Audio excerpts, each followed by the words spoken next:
Tanya, do you know if Judy and Amanda's not gonna be here? Okay. Is Amanda on the phone? No, she's not. She's not. Okay.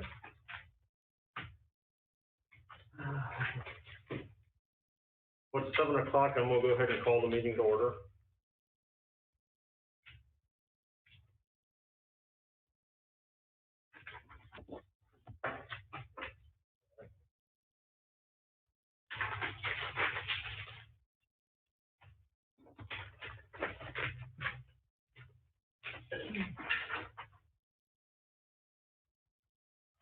Okay.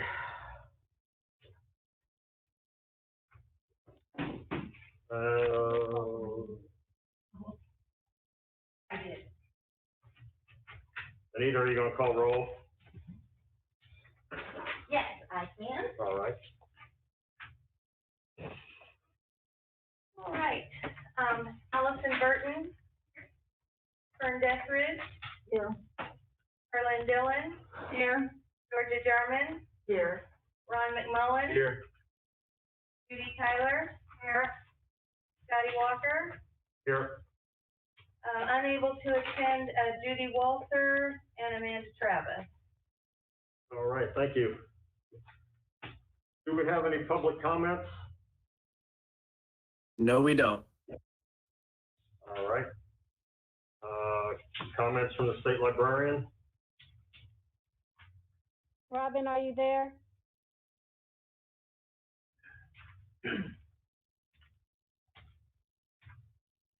Tanya, someone is signing on right now. It may be Robin, I'm not sure.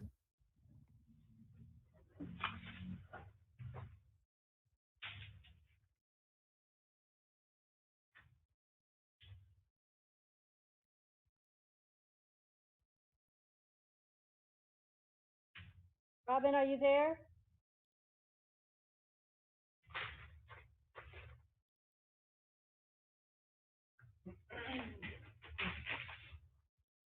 She says she's waiting to be let in.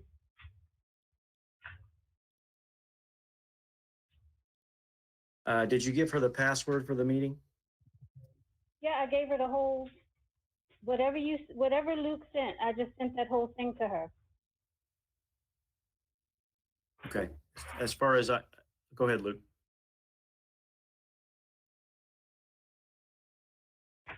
What was it?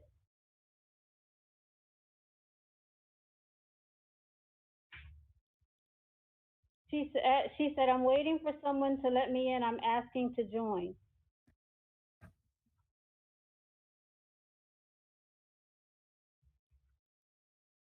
I believe the password is Trails Board Meeting. Let me check and make sure.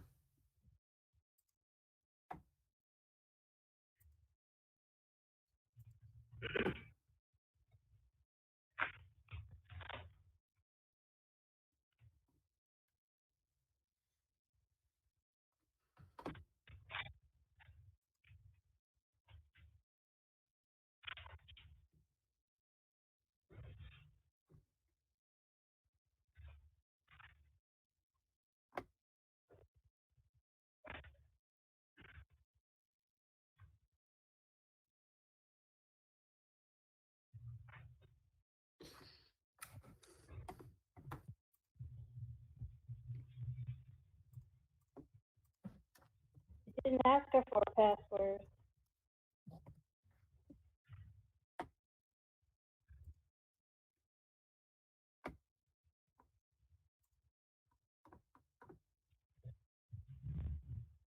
Okay, Luke just confirmed the password is Trails Board Meeting, all lowercase, no spaces. I know she's saying she wasn't asked to put in a password. Maybe she should try to disconnect and reconnect to the meeting.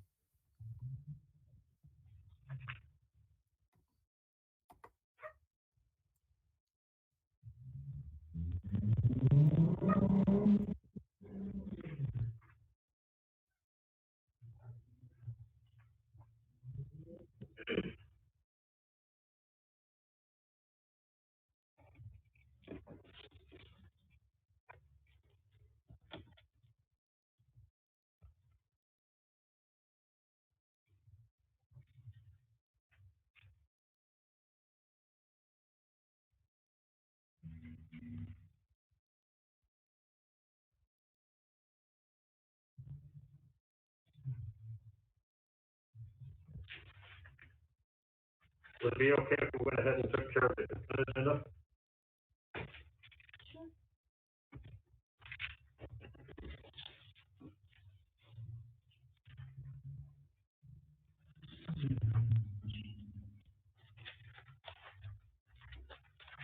Is there any questions about the consent agenda items?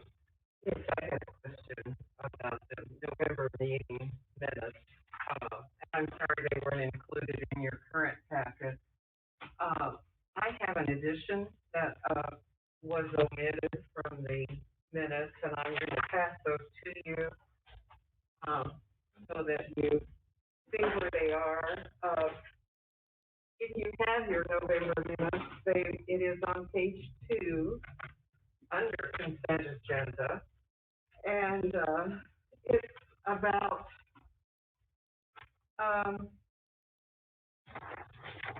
probably almost exactly halfway down. As you recall, I was asking some questions to clarify some things as I'm a new board member and I wanted to, understand some of the financial statements better. We had talked about, where we could find the credit card bills if we were interested in looking and that kind of thing. And then you'll see that there's a statement that said Ms. Jarman went on to ask about carryover and why it was so high from last year. The carryover was $772,000. And, that just seems like an awful lot of money to me. And I'm glad, don't get me wrong, I'm glad we have money. But Ms. Shelton counsel replied that the carryover represents the money that is in reserve. And that's pretty, self-explanatory, even though my question was about how much it was. Then it said that remarked that the budget, was corrected, but the financials had not been adapted, and she assured me that they would be success. But what was left out of the discussion about the carryover is in the document that I sent to you. Ms. Jarman asked why the budget assets category that includes that money was not total, as all of the budget categories were, or did that indicate that we would zero out that amount? Ms. Shelton did not reply. Ms. Jarman asked what carryover amount she was projecting for this year's budget, and she replied, "Oh, there'll be something." And I would like to insert those comments in the minutes, and move that they be approved as corrected.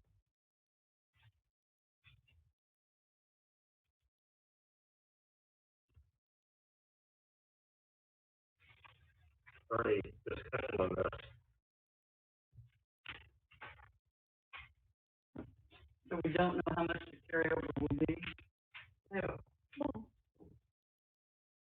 No, we don't.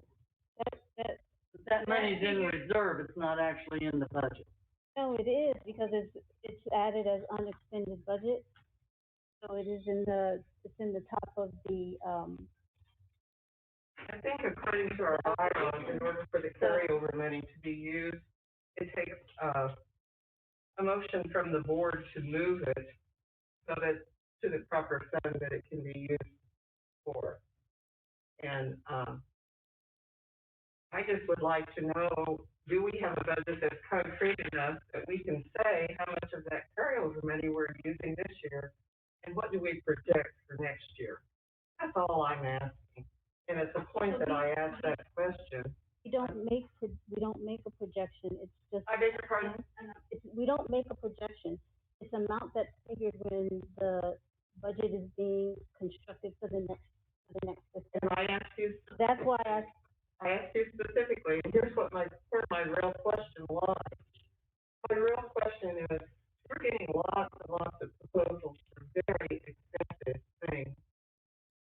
Are we, in any stretch of the imagination, looking at that reserve money? And if we are, then the board really does need to approve that. And secondarily, I just feel like if you are saying that that money is in the budget, it is not in the budget to be spent. And I just want to know if you are expecting to spend some of it. And if you're expecting to carry over to last, and you said there will be something in there. there is always unexpended budget for That's true.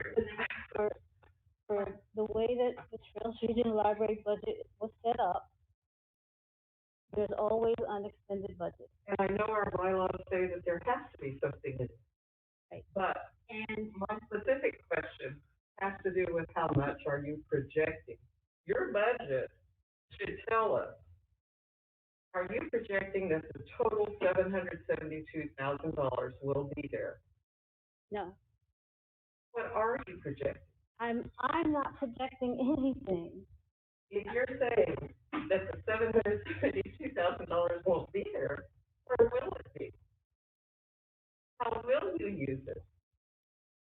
The budget,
It's not the final budget.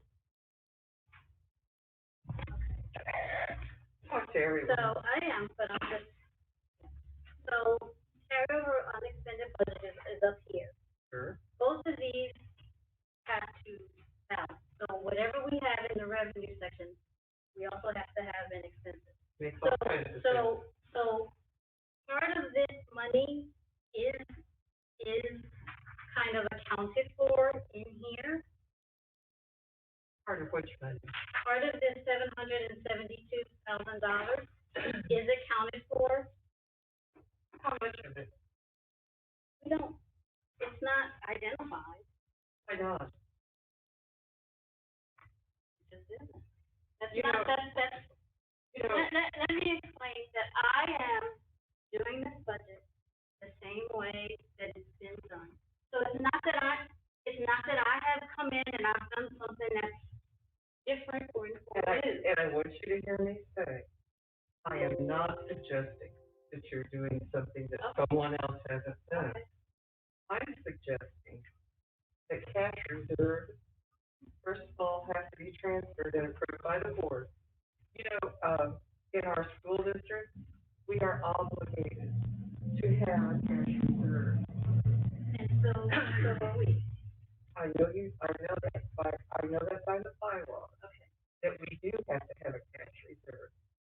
But what I'm trying to get at is just openly spending the cash reserve. And most of it went into the capital expense budget, because we had that big amount that was left over, and it's not gonna be spent, like, we know that most of that $300,000 So are you saying then that your carryover, and then a lot of it goes into emergency funds, which we hardly ever spend. But we don't earmark it and say, okay, of the unexpended budget, this is how much is going into this, and this is how much is going in. That's not the way, it just, it sits there on the revenue side, when and would you get the board's approval to spend that money? To transfer it to another, no, I don't look at I the haven't transferred anything. but Nothing's you're been saying you're transferred. going to spend it, is that correct? No, I'm saying that it's been put into this budget line, and this budget line, and these budget lines. And it's under different categories of areas where you're budgeting money to be spent. Yes. Yes. And Yes. so you are planning to spend it.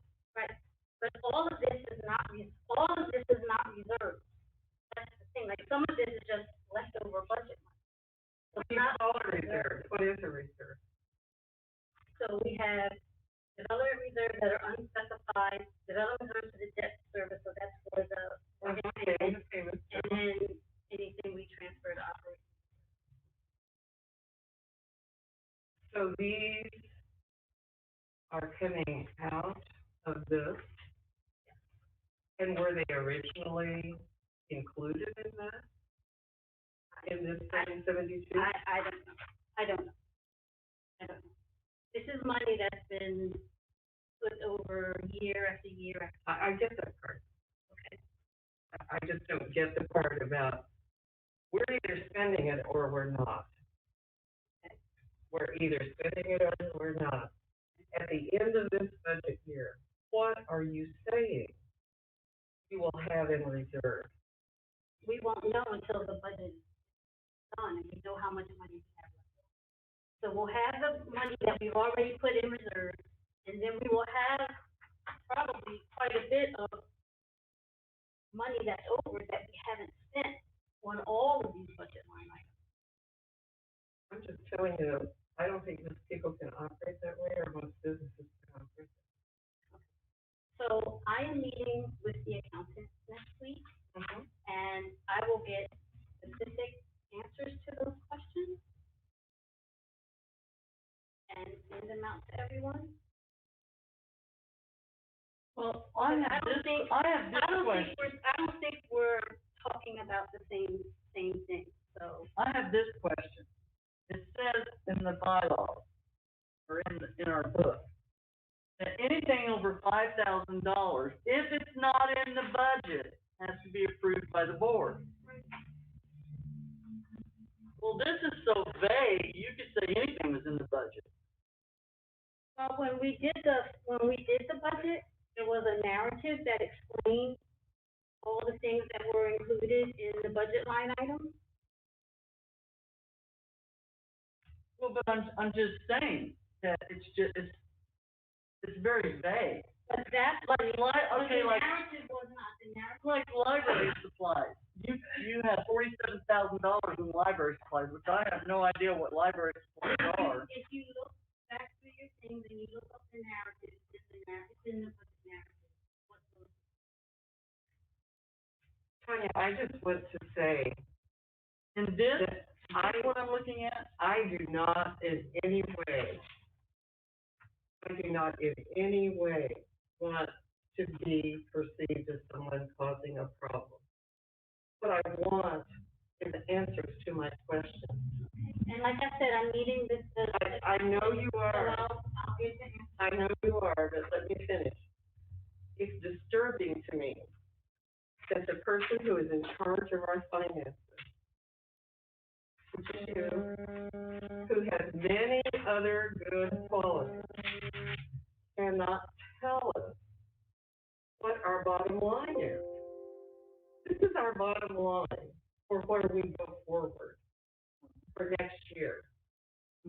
And we need to know where we are. But we're not at the budget for next year yet. We will be though, will we Right, not? and once we start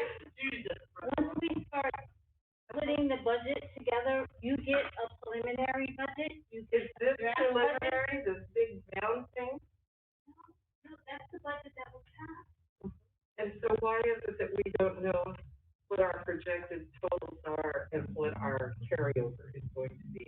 This feels What are we like- saying we're going to end up with?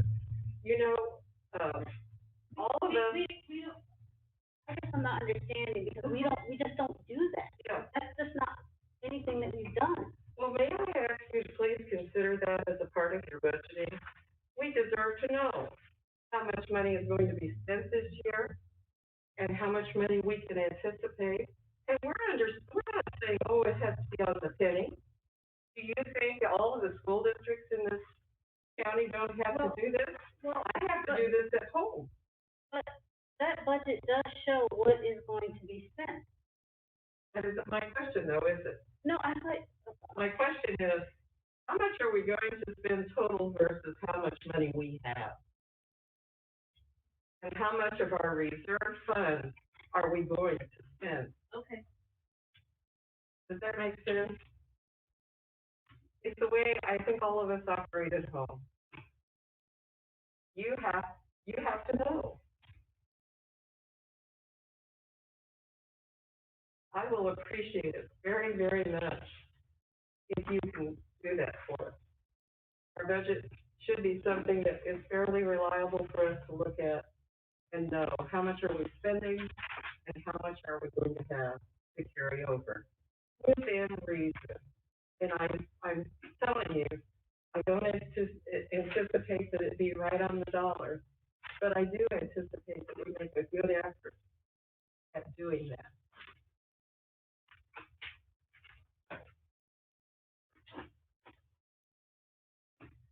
Yeah, I still have a question though, what is library supplies? There's cleaning supplies and office supplies, but what are library supplies?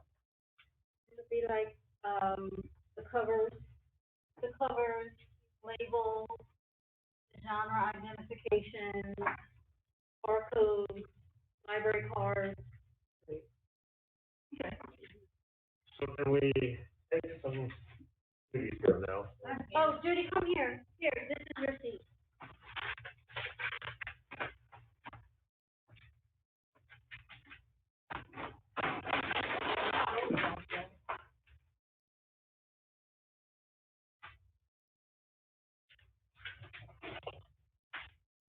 We have a motion on the minutes. Okay, so we have a motion, we have a second? Can I read the motion, make sure I have it down right? Sure. I sent you a paper, I'm sorry, I had it written out for you and everyone else. Did I miss you? No, I got it, Georgia. This piece of paper, Yeah. the inclusion, yeah. And- So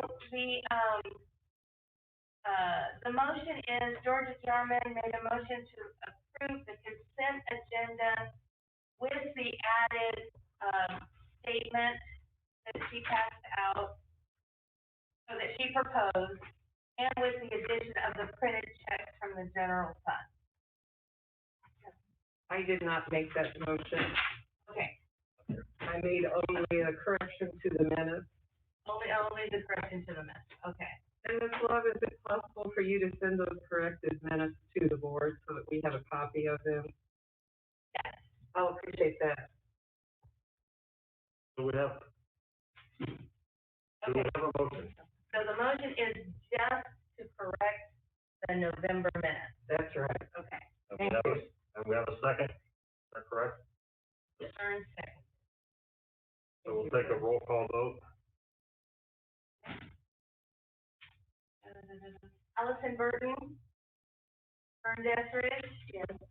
Carmen Dillon. Yes. Georgia Jarman. Yes. Ron McMullen. Yes. Judy Tyler. Yes. And Judy Walter, do you wanna vote on this? I wanna abstain. Abstain, okay, thank you. And Scotty. Yes. Motion passes with 7 ayes, 0 nays, and 1 abstention. Thank you very much. I have another question. Sure. Since I wasn't at the November meeting, I have here a December report. Would that be something to talk about now?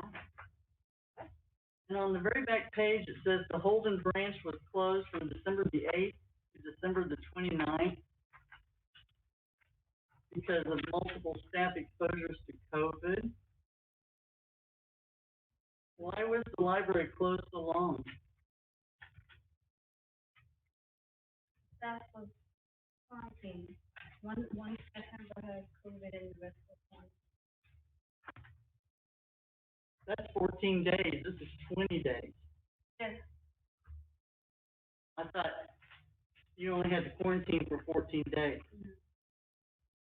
So when your date of exposure was, and when you were exposed to the person who tested positive. I know, my daughter's been quarantined twice, it's 14 days, not 20.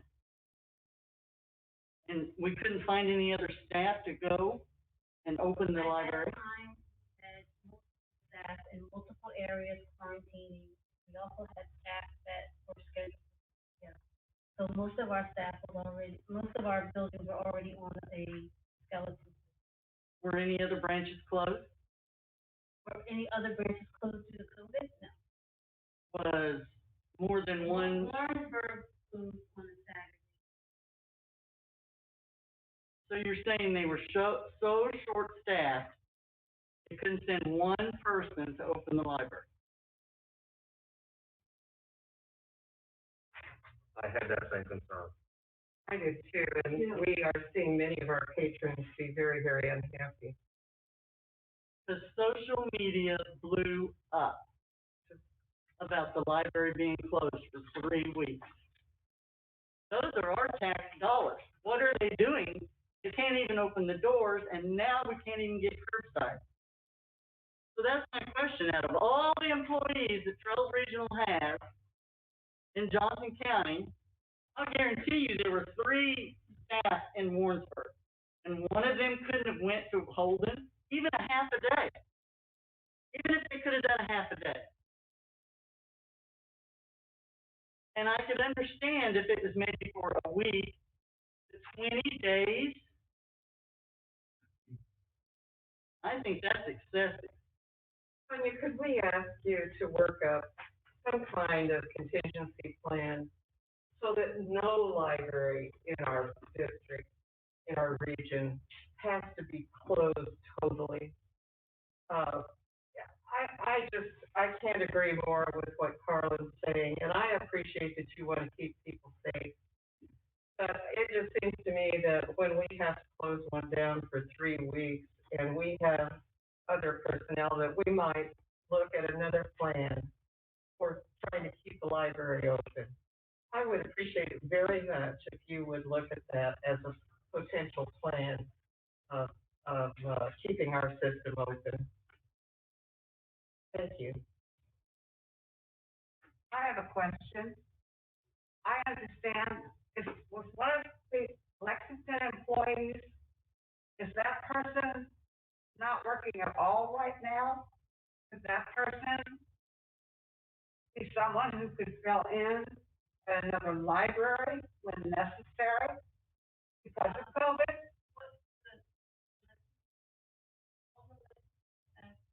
Okay, I was told that one of the Lexington staff was not working at this time. That another is working here in Warrensburg, and that one wasn't working. That's not correct, or? But is one working here in Warrensburg? Helping out in Okay. I kind of agree. But she was actually, that person was also on quarantine. I think Odessa could have been, they got several employees there. They could have gone to some of the other places. One of them was something that they helped out. Because I thought that in the part-time description, it said that they might be sent to other libraries. It wasn't that they were going to be, say, in the Odessa library all the time. But that they could, one of those could have gone to Holden? No, at the time, we didn't have enough staff covered. We didn't have enough jobs.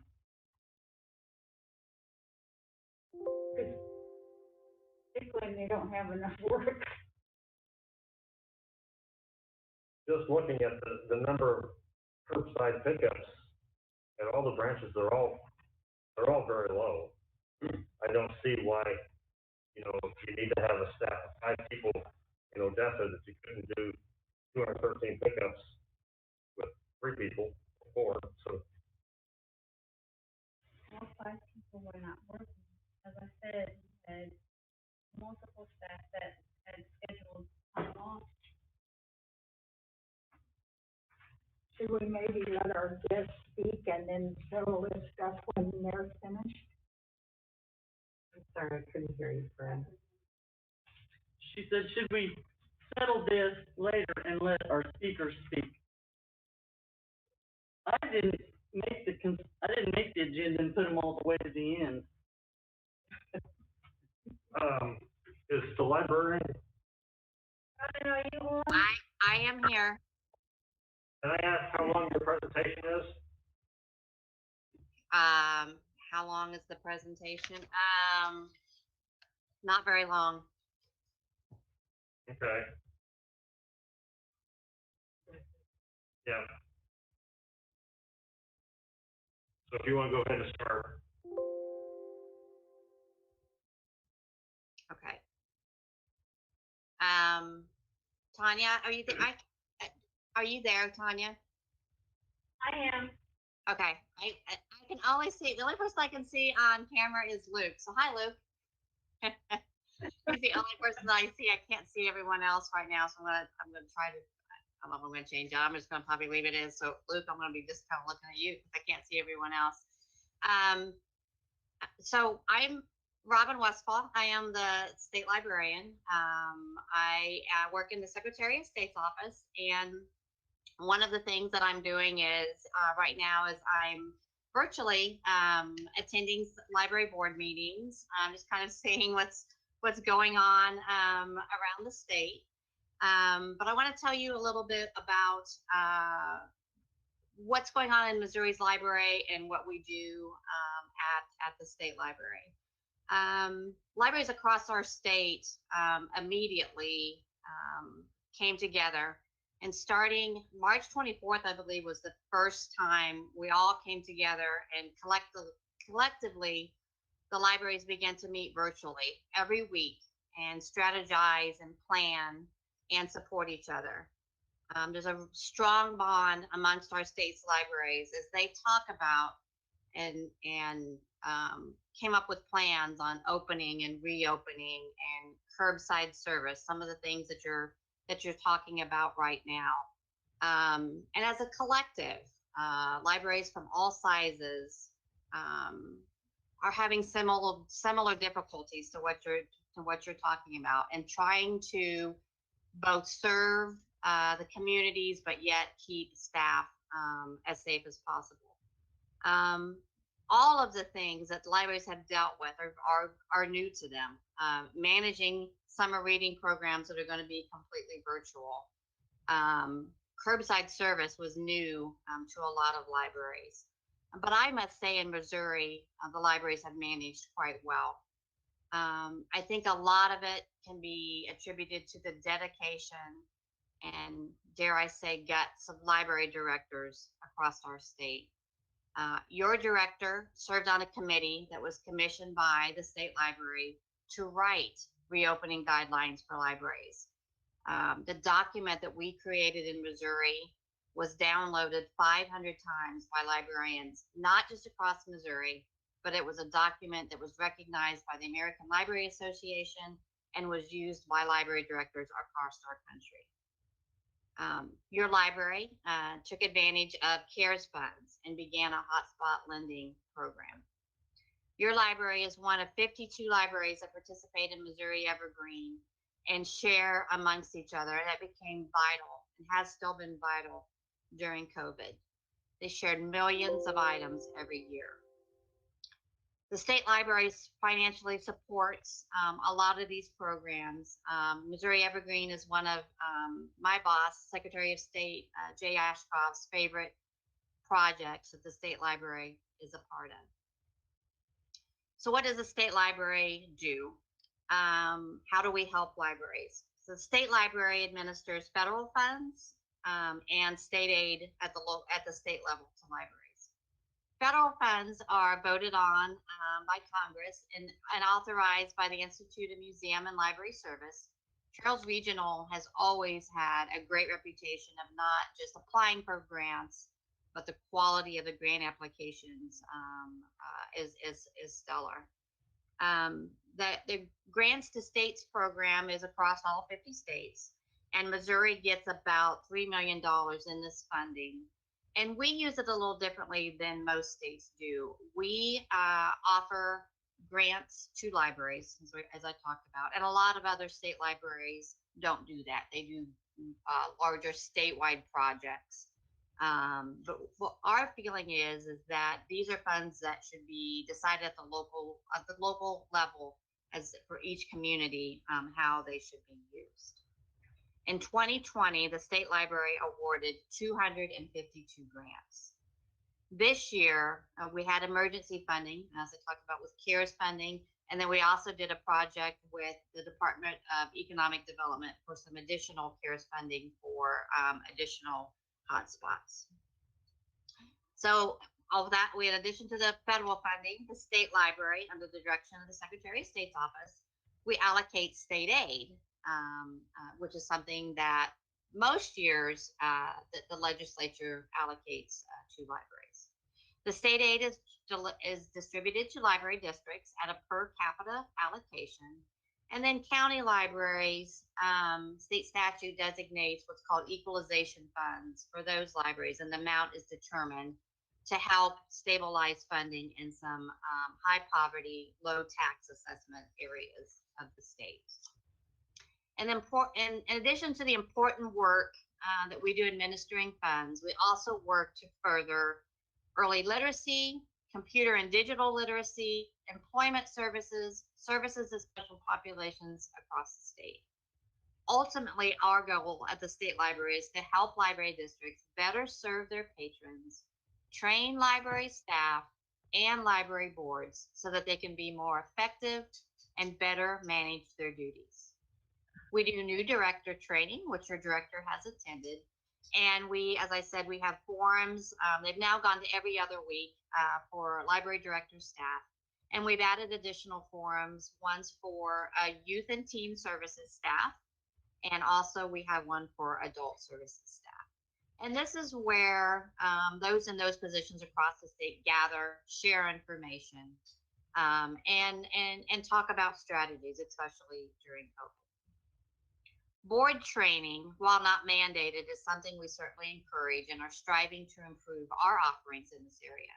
We are within a couple weeks of rolling out an interactive board training module that we're going to encourage all board members to take. In this training and in other resources that we have at your disposal, we focus on what I think are the 5 main pillars of being a board member. The number one reason important role of a board member is advocacy. Hopefully you join the library board because you value a strong, adequately funded library for your community. But advocacy is not just about funding. Advocacy comes in lots of forms, not just attending Library Advocacy Day in Jeff City, but it's about talking to your friends. It's about talking to your community about the importance of summer reading program to help prevent the summer slide, to Wi-Fi hotspots, to computer training. Advocacy is about supporting the mission and funding and programs and services that your library provides. The other important part of being a board member is planning. You, with the help of your library director, work on strategic planning for your library. Things like, are your facilities adequate enough to manage growth and your technology needs? Are you investing in enough e-resources to meet the demands of your patrons? Your director should have information about how your patrons are using your library to help you when you're doing that strategic planning. Also, a part of being a library board member is policy updating and creating. Your director is constantly looking at policies to see if they are still meeting the needs of the staff and your patrons. And those policies changed a lot during COVID, and some of them were made one month and then had to be changed another month. Those are common. The things you're talking about as far as what the policy is for whether or not a library closes or doesn't close, those are things that all libraries are struggling with. As a board, it's up to you to adopt policy changes and then support those changes once they are in place. Your library director and her staff are trying to figure out a balance between what's logical, what works best, and what is fair, necessary, and responsible. General administration. As a board member, one thing to remember that the general administration of a library is left to the library director. And I for one know that this is hard. I was a member of a school board for 9 years, and I can tell you that I was a much better library director because I served on a school board and I saw what the board needed. But I was also a much better board member for the school district because I had been an administrator. And so I knew what my administrator needed as far as support too when I served on that board. As I said, the general operation of the library is left to the director. That includes personnel decisions, collection development, physical facility, and program management. One of the important things they taught me during my school board in orientation, which is mandated by state law, is that as a board member, I am only charged with the recruitment and employment of one person. And that's, for me, as a board member, that was a school superintendent. For you, as a library board, the one employee that you are in charge of the recruitment and evaluation of is the library director. We evaluate the superintendent. We evaluate him every year, just like you should be evaluating the library director every year. But otherwise, we stay out of the way of hiring decisions. On the board, and again, I say this coming to you from that experience, not only as a state librarian, but also having, like I said, served on the school board. And you realize this too, is knowing that chain of command. Again, on the school board, I never wanted someone to come and talk to me about a coaching decision. I wasn't involved in coaching decisions. I was involved with the superintendent and the overall policy decisions of the school. Disagreements with administration, again, as part of the board, are not to be talked about in public. Those are board meeting decisions. And general administration, again, also includes the budgeting and fiscal matters. Yes, you as a board are a part of those decisions, but as part of the general administration that your library director provides. Finally, I think the fifth and most important pillar of being a board member is open communication between the board and the library director. The board's job is to work with the director to provide high quality library service to the community. The system is effective because it has a board of trustees like you that represent the interests of the community. And it's effective because libraries hire qualified directors who have the skills to make the library run efficiently within the parameters set by the board. So how much does the library do, and what are the responsibilities of the library director? There are several what I consider clarifying responsibilities. You need to look at the relationship between the director and the board, your relationship with the director, as a partnership to provide the best library service for your community. The board member's duties can be defined loosely as dealing with issues that affect the whole library and its position in the community. The board sets parameters on how the library will operate, and the library director's duties are to carry out the day-to-day operations of the library. That open communication prevents confusion and conflict, and the board members and the director must feel free to discuss their respective roles. In addition to the training that we're developing, there's other training that we recommend that boards participate in.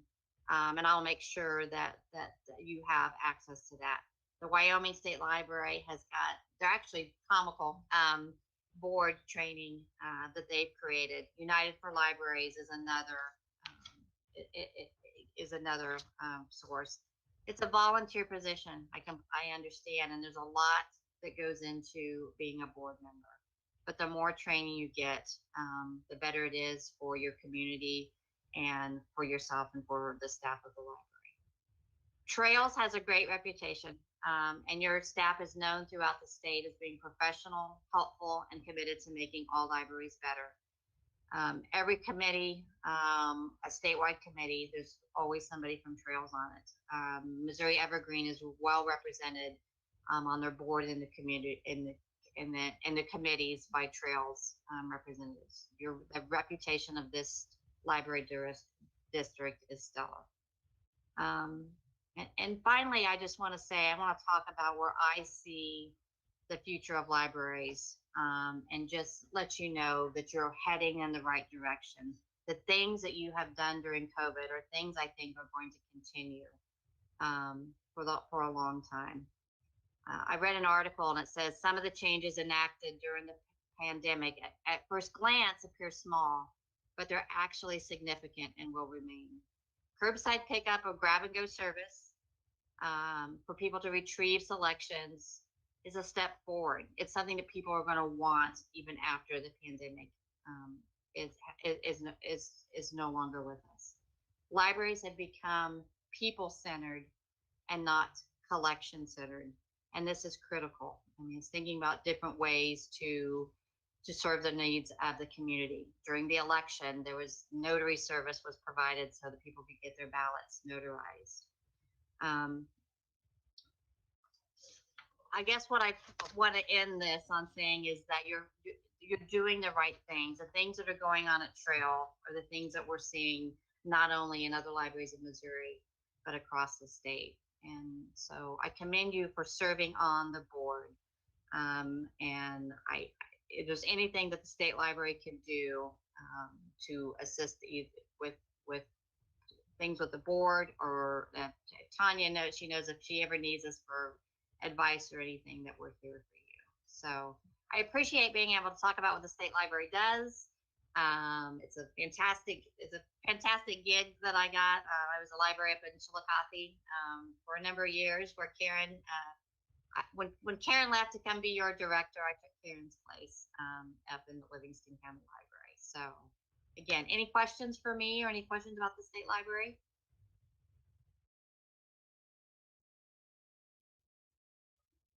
Okay. Tanya, oh, go ahead. I said thank you for your presentation. Okay. All right. Well, again, I will get my contact information to you and any additional information that you need. And again, thank you for letting me speak with you tonight. Thank you.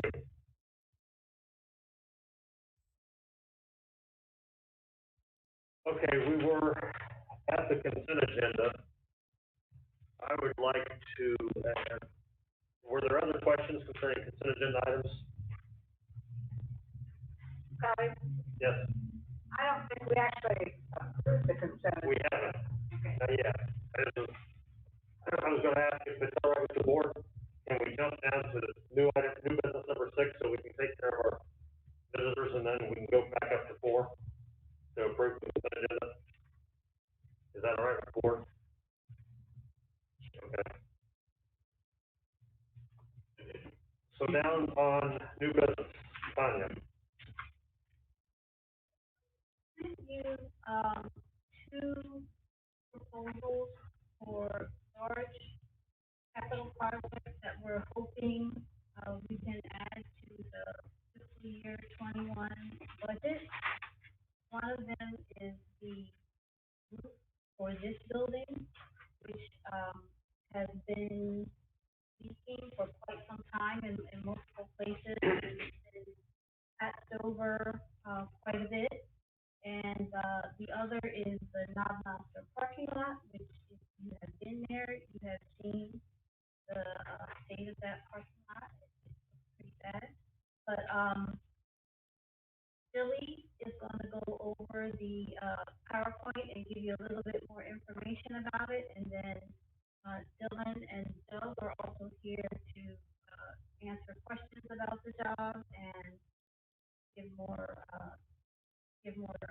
expertise and input on the extent of damage and what the corrections. Billy, are you ready? I believe so. Let me get this shared real quick.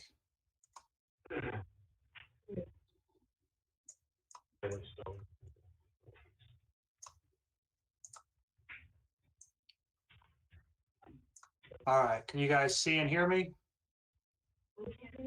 Yes. All right, awesome. All right, so I went up on the roof here in Warrensburg to take some pictures. So the Warrensburg roof is actually 6 different roofs, all sort of cobbled together, and they've been patched a lot. So we're just going to kind of go through some of these pictures that I took, just so you guys can see sort of what's going on. So all the metal roofs have basically just general wear and tear.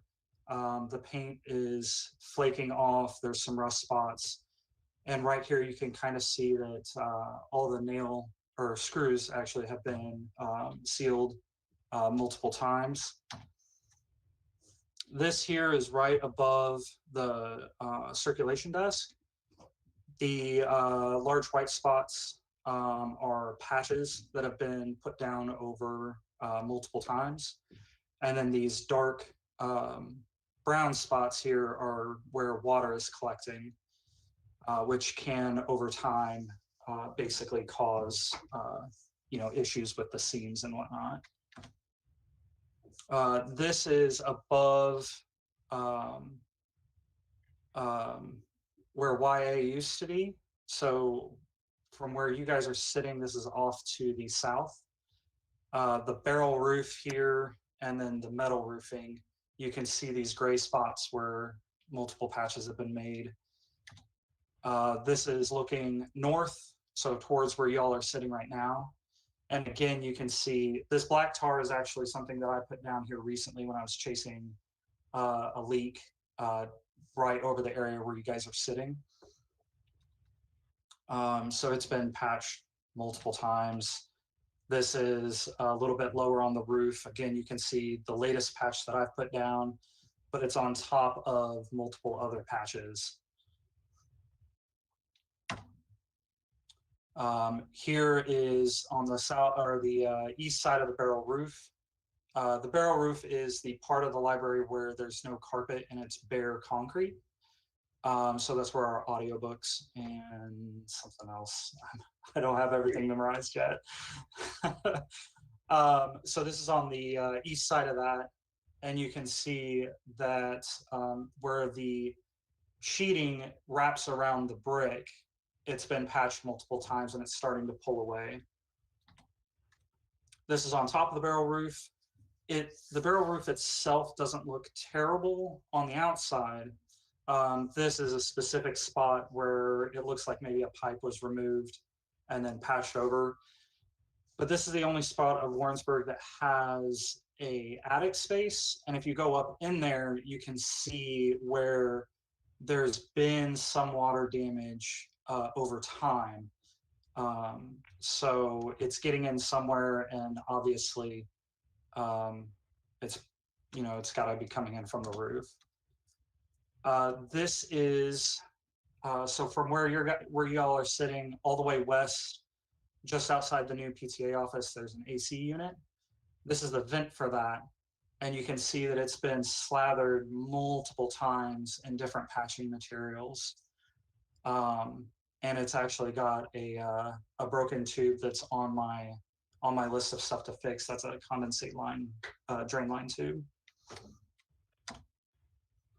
This is over the admin offices. So you see the couple of white spots where patches have been made. This is the southeast corner. So this is over Anita's office. And again, you can see where there's signs of standing water. and some loose sheeting. You can see on the left side of the picture where it's starting to bubble off of the wall. This is over the storage area, back behind the kids' books. And there's, again, layered patches around the AC unit. This is just that same unit, but off to the side, where there's more patches that have been done. So this is the southeast corner of the barrel roof. So you can see where it's starting to pull up, the sheeting is starting to pull away, which can cause spots for water to intrude. Again, this is the northeast corner, and you can see how, again, how the sheeting is starting to bubble, starting to pull away from where it was installed, and it's been patched again multiple times. A lot of this patching is obviously before I started here. I've only been here for a little over a year, but in that year, I've had to chase down 3 or 4 different leaks, and it's basically just going up on the roof, patching where it's starting, waiting for it to rain, seeing if it went away, and then, you know, following up and trying to track down more spots where the water's getting in. Sheeting on the west wall of the barrel ceiling. So this is directly above the new PTA office, and we're looking east. And again, basically it's this rusty looking line that I was kind of focusing on in this picture, and it's just starting to pull away from the brick, and that which can cause a possible water intrusion point. This crack is all the way on the east side of the building above the study rooms, and I think this is actually above where we have the microfilm. That crack, it looks really bad. It is actually filled with roofing tar, and that is something that was done before I started, and I have not found any leaks in that area as of yet. So somebody tracked this down and managed to get it to not leak, but obviously we want to get that as a more permanent repair. This is the sheeting on the northwest side of the barrel ceiling. Again, you can see bubbling where it's just starting to pull away from the underlayment. Southwest corner of barrel ceilings also bubbling and pulling away. So this is standing on the barrel ceiling looking east, and you can see the waves and the bubbling all the way down through that sheeting on the vertical surface there. Northeast corner of the admin.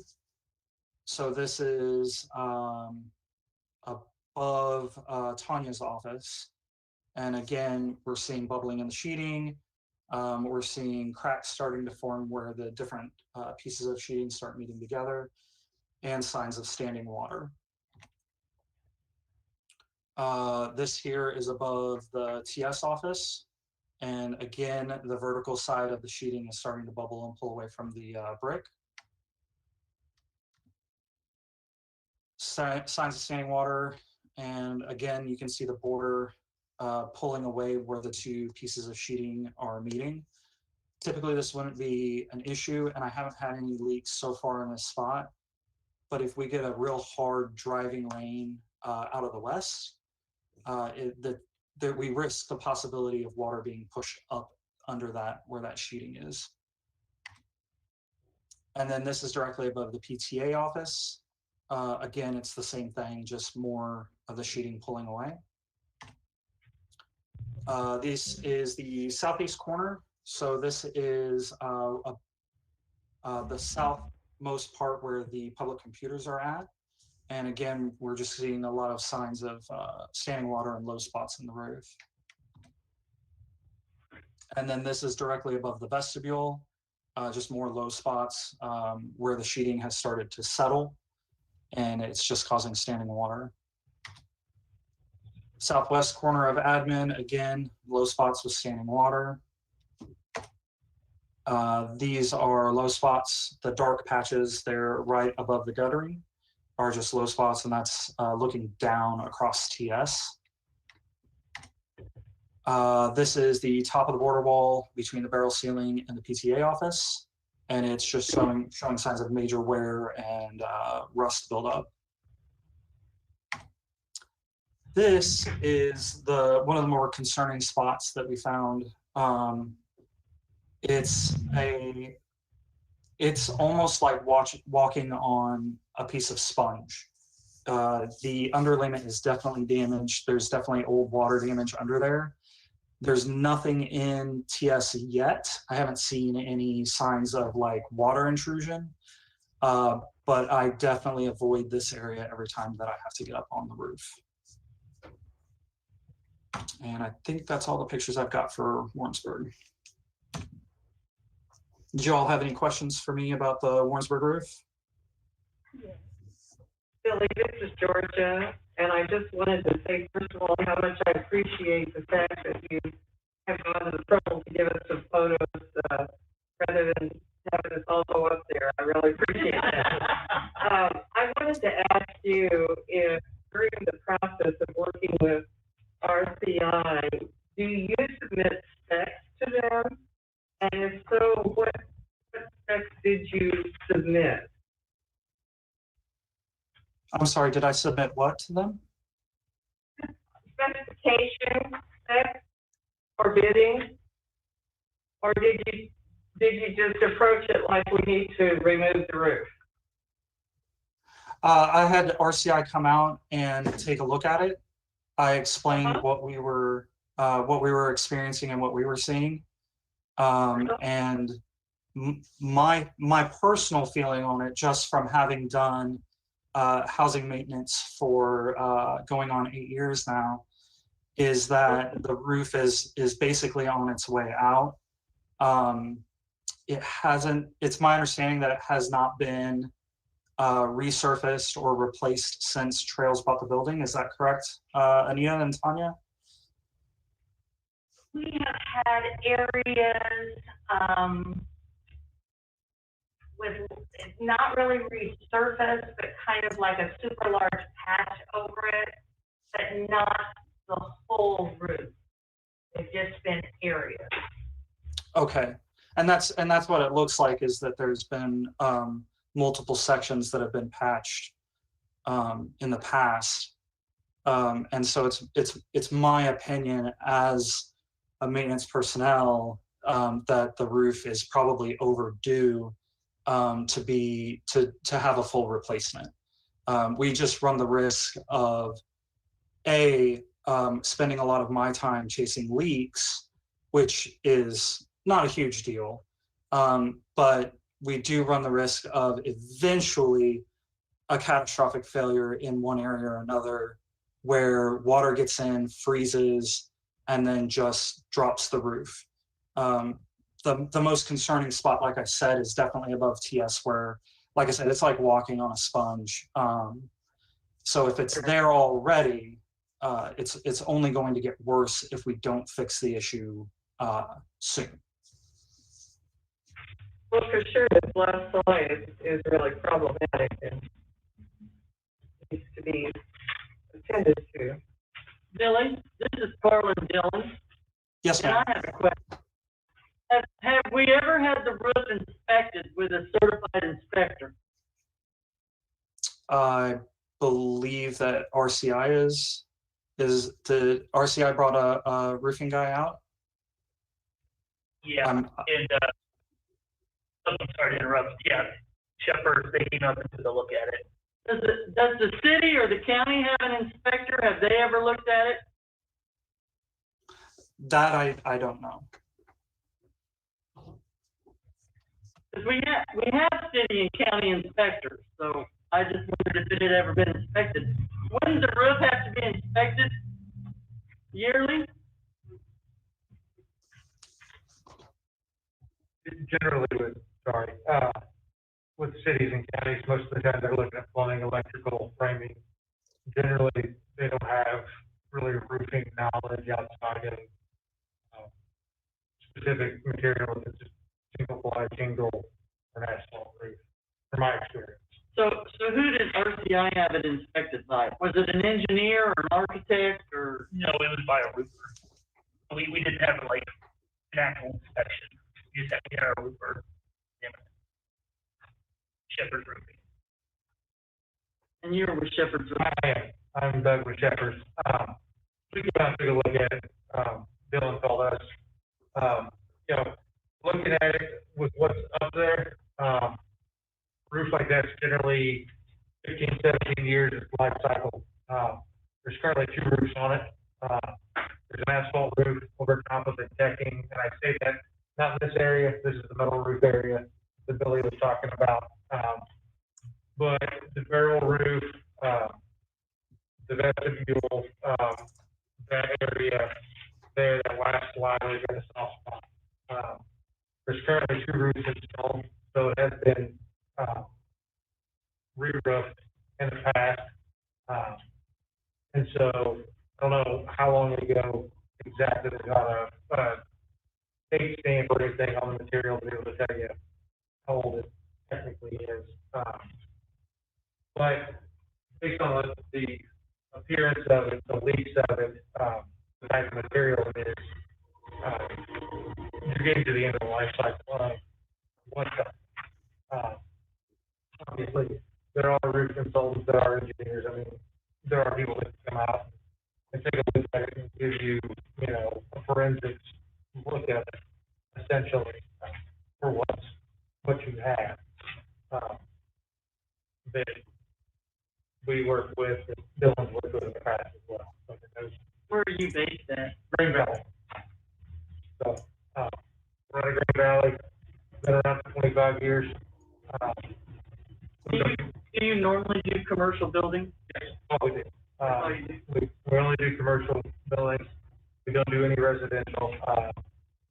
Flat roofs, barrel roofs, metal roofs, such as what's over top of our head right now. We've got our own architectural sheet metal shop, so we do all of our own metal work as well. We've done work here in town. We do work at Whiteman, for different contractors. And so, that's why Dylan's called that, because we've done work with them. So what are you proposing? You want to rip all of this off, and you're going to resurface it with what? Well, this area would be to do metal roof, basically going back with what's there already. What's there already? Yeah, correct, yeah. And then on the other side would be going with the new, I think it was 60 mil TPO roof. Yeah, it's a white single ply membrane, it's called thermoplastic polyolefins, the TPO material. And basically, we'd be removing all of those roofs that are up there.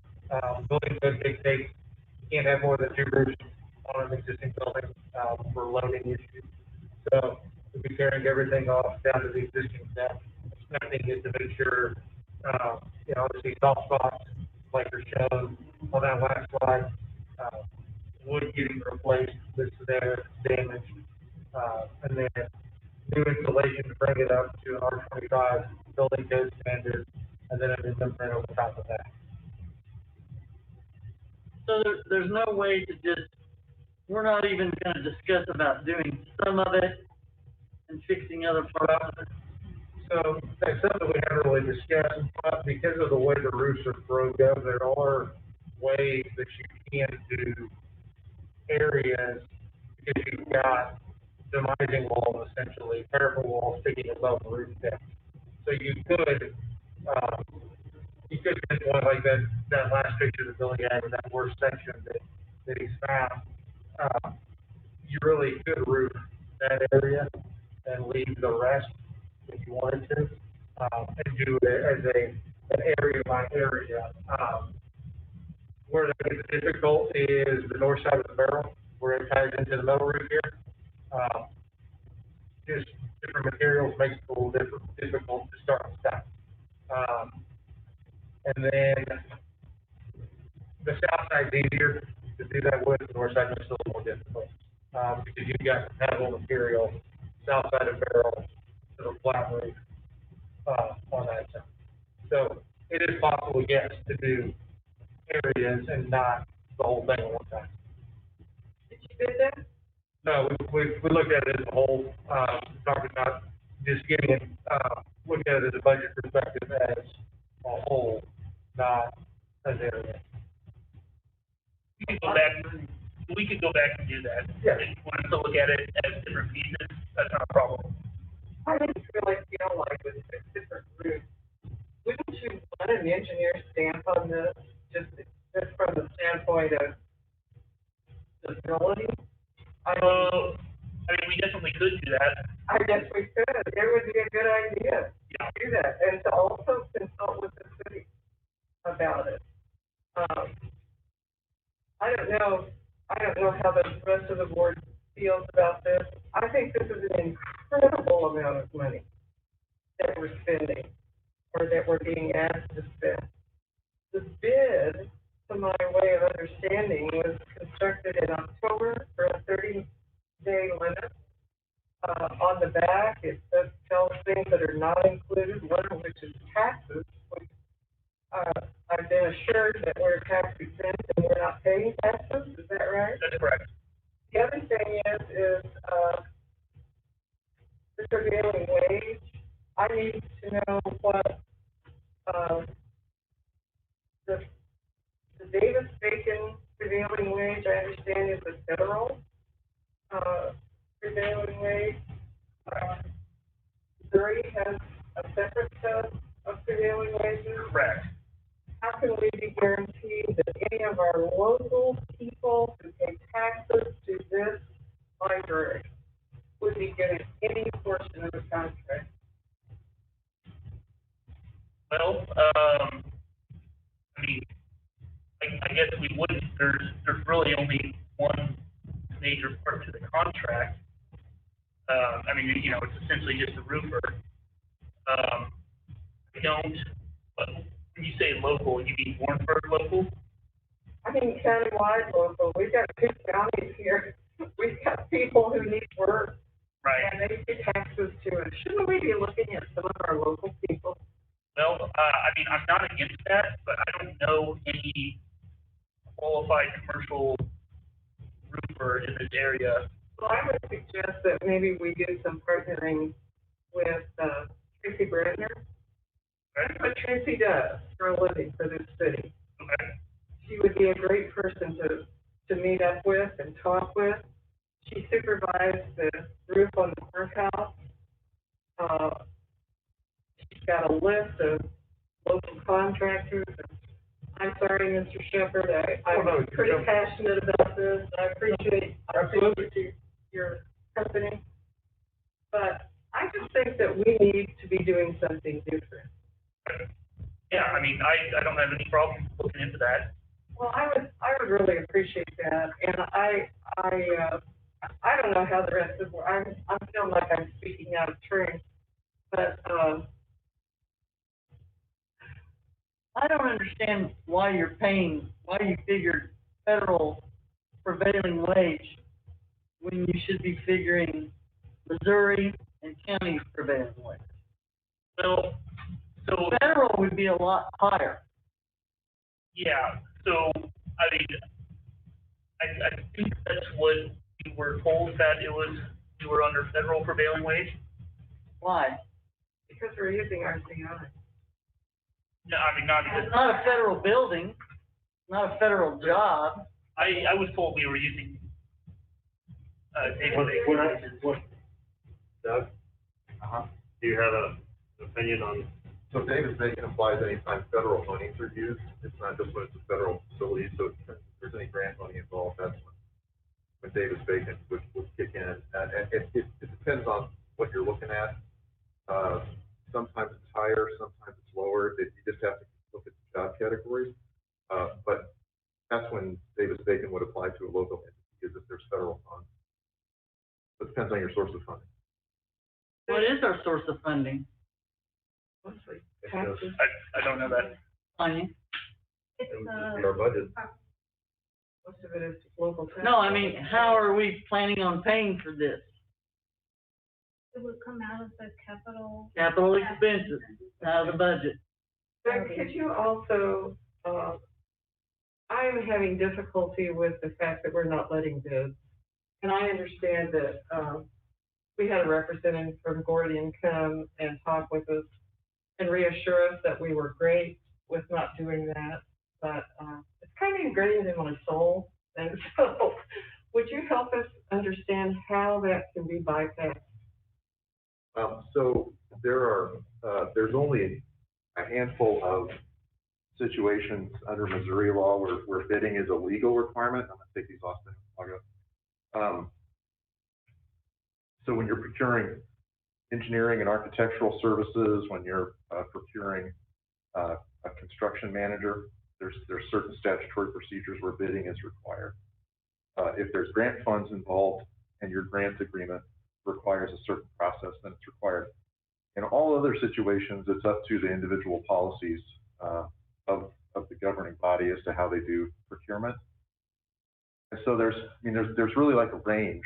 And on one side, there would be no type of bidding or review. You'd take the first person that you called and tell them to do the work.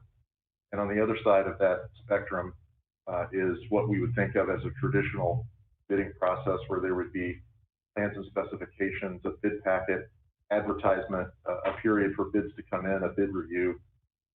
So along that spectrum, there's a whole lot of different places to stop. And sometimes an entity will decide that based on their staff and the staff's ability for project management. Sometimes that'll be based upon how much is being spent on any given project.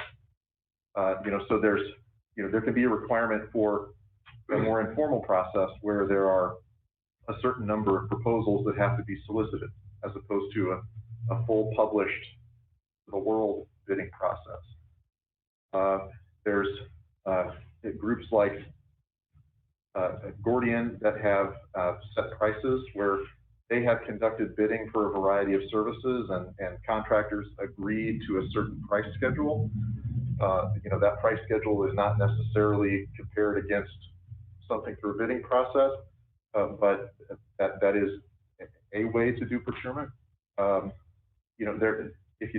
That's similar to like a state bid process where the state has vendors and they've all agreed that they'll provide a certain product at a certain price. So all of these are policy decisions for the board to make, as opposed to legal ones outside of those 2 or 3 specific areas where a specific process is required. Does that answer your question? I think so, thank you.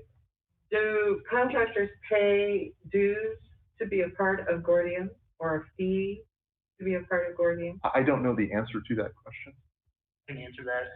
So basically, there's a percentage added on to the project. So like on this, there's 7.5% onto that. That would be the Gordian fee. So when we get a project, then they get their fee. How do you know the jobs to bid? I'm sorry? The Gordian group. Mm-hmm. How does a contractor go on to see what jobs they have available to bid? You pay a fee. Because I tried to get on their website, and you can't even look at the jobs that they're wanting quotes for unless you buy into a membership into their group. So that's not public advertising. You have to be a member of their group to go on their website and look at the jobs that they're bidding and making quotes for. So my understanding is that it's not that it's a fee, it's that we bid with them. Basically, we do like a pre-bid. Now, I'm not an expert on the process, but then basically we partner with them, and basically they do advertising to generally public entities. And then if they have something, then they'll bring it to us, or like. Well, that's with you because you have a partnership with them. Right. You have a membership with them. Right. Other companies, if they don't have that membership, they cannot get on and compete against bids. Right. So it's a closed. Yeah, it's closed to other Gordians, yeah. Yeah. If you're not a Gordian member, then it's closed to the general public. Correct. So it's not really open to the public. No, The bidding process is not open to the public. Right. So then how do you find people to bid? You just have people that you go to and? As in subcontractors? Yeah. Yeah, basically we partner with people that we've worked with before, generally speaking. So you don't open it up to a competitive bid? We usually try to get a couple different numbers. On this one, we've worked with shippers for, I don't know, I think over 15 years. So we have a pretty good partnership with them. So that is why we went to them. Well, that's my only problem. We are a public entity. We are tax-based, we're a tax-based entity, so we are open to the public. And I feel like if we're doing construction bids and things, that they should be open to our local businesses to bid, and it's not. It's not. It is, if they would join this group, and that is a business expense, it is tax deductible. No, but it's not open up to the general public. They would be the general public. No, it is a closed deal. You have to pay, it's a monthly due you have to pay. I couldn't even get on the website to even look, Well, to even see what jobs they had. My understanding, and I'm not a total expert in this, we don't pay a monthly due. It's the partnership, and then when we get the projects, we pay their fee based on that. But it's not a monthly due. It wouldn't let me on. I couldn't get on unless Right. I signed up to a subscription to their service. I couldn't even get on to look and see what jobs they had available. Well, you can't just sign up. If somebody off the street couldn't just, sign up and get it. I have a construction business. I tried to get on, and I couldn't without paying a fee. were you on your business computer? Yes. Or were you on your personal computer? No, I was a business entity, tried to get on, and I could not without a subscription, without paying a fee. Could not see one job that was open for bid at all. Right, yeah, you'd have to be partnered with them.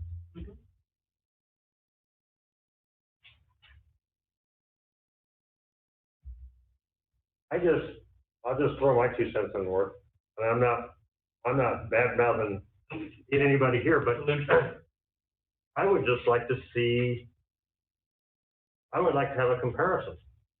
I would like to see an ad in the paper that says Charles Regional Library is going to be putting on a new roof. Place your bid. Just so I can see. This is a very big job.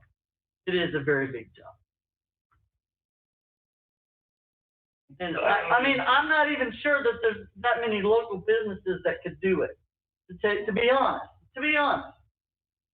But they should have the chance, if they are big enough, to be able to put in a bid. And I would also like to see a bid broke out. Like if we could do the worst of it this year and maybe in the next year, try to see where we stand and go from there. Yeah, we can absolutely do that. I think we need to have it all done at once.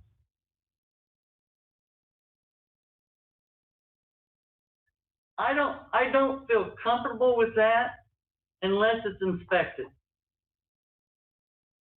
Why don't you feel comfortable? Because Get it done and get it over with. Rather than the inconvenience of them working on the roof every year for the next 3 years. I understand. And I'm sure, I'm sorry, I've forgotten your name. Doug, That he has done hundreds of roofs. I'm sure he has. But I feel like it should be inspected. I don't even know how it was called in, the specs. Did they say, hey, we're wanting a new roof, come in and give us a bid? Well, they'll come in and give you a bid. I got a brand new roof on my house, but I guarantee if I called the contractor and said, I want you to come give me a bid to replace my whole roof, they'll come do it. But that's not the point.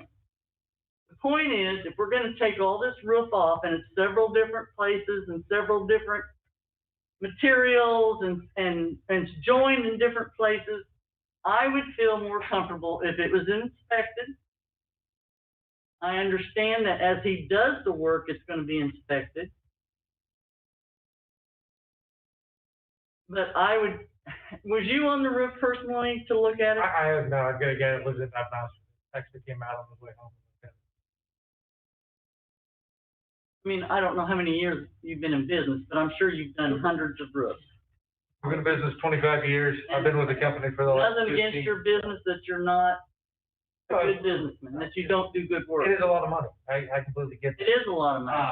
What I would recommend as a contractor, is if you're gonna go out for bid to other people, which by all means, would be to have a consultant or an engineer write a spec. Mhm.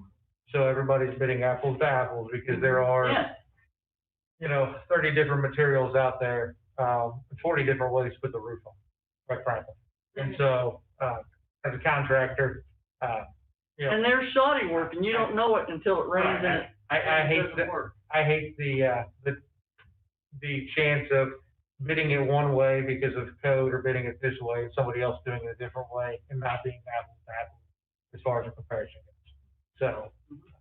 I appreciate that advice. Yeah. I truly do. I would, It just seems very much like an engineer ought to look at, when you have 6 different roofs coming together, to guarantee us that we have stability and safety, and, that it'll be something that holds up over a space of time. Mr. President, I move that we, begin to work with Tracy Grantner here in town. She is our, person for economic expansion. She is a person who's overlooked a lot of the work that is done in the city. She has lists of contractors and engineers. She has done the roof at the courthouse, and I think she would be very helpful to us in the bid letting process. I would like to see us have a bid that has specifications that says, this is what we need, and compare that to our situation where we replace the whole roof. And I appreciate the work that's gone into this. I thank everybody. I'm not trying to be oppositional, but I am cautious about spending almost $400,000. And, particular when, we're not sure about our reserves, and I just see that as a problem. So I would make that motion that we begin some other investigations, and I am so sorry. I am so sorry, but I feel like that's the best A lot of money? interest of the library. Totally expect that. Have you talked to Tracy?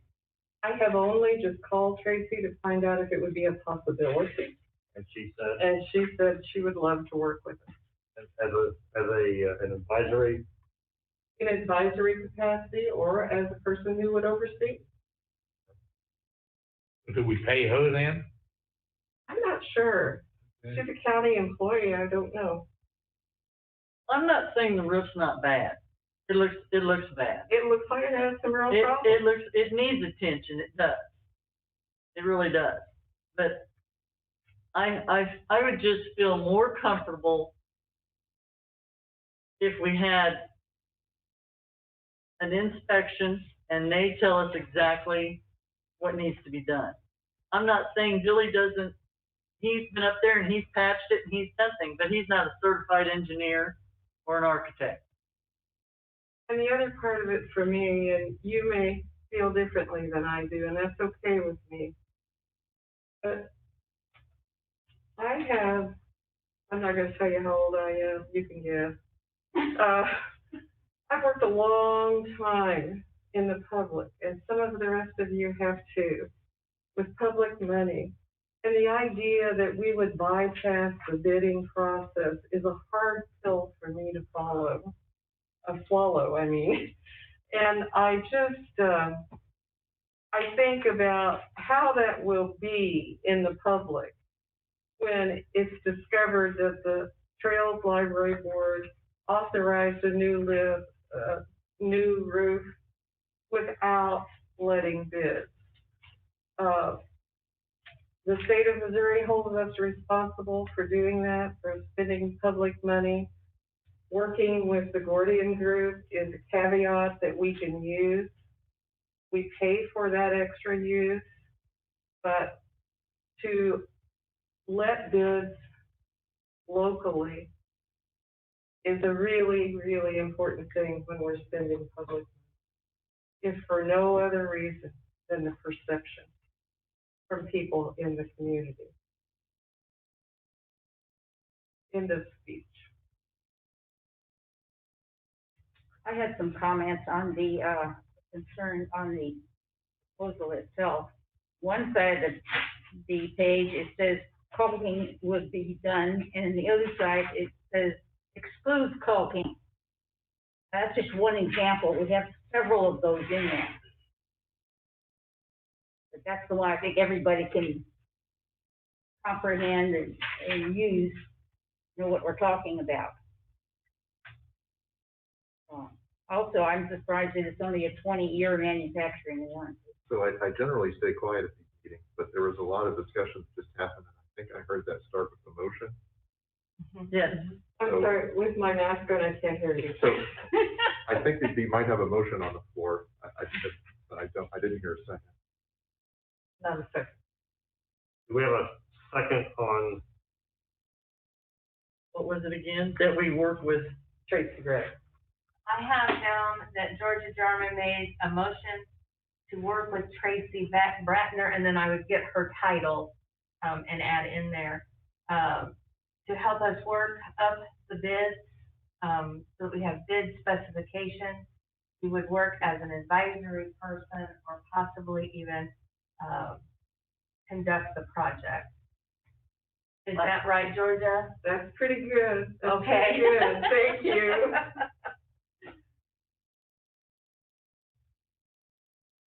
I second that motion.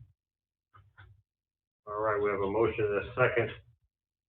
Judy, did you have some, You know, I just spoke my piece, and that's enough.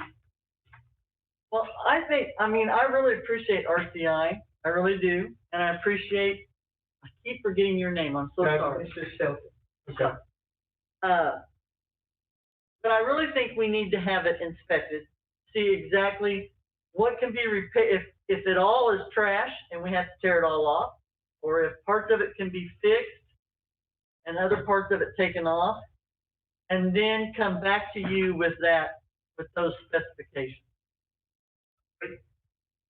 That sounds fair? So I make a motion. Oh, yeah. We already have the We got a motion. We already got that motion, okay. All right. Seconded the motion, so. But I mean, I know I sound harsh, I apologize, but,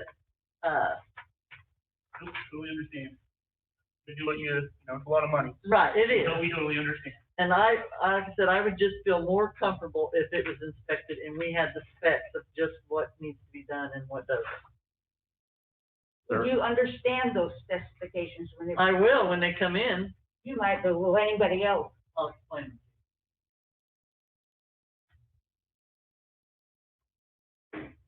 any Or other, they'll have a guy that comes to explain it. any other discussion? I'll call for the vote. Okay, Allison Burton. Fern Deathridge. Yes. Carlyn Dillon. Yes. Georgia Jarman. Yes.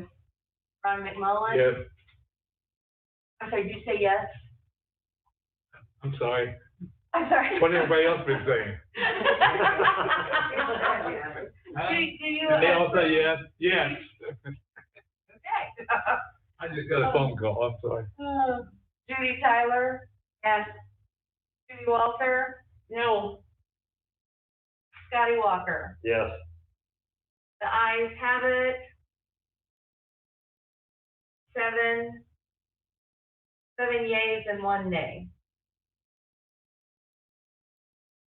I think it's, so, Georgia, can you get in touch with Tracy? yes, unless you would want to do that. Tanya? I'll be happy to. I'll give Tracy a call and then,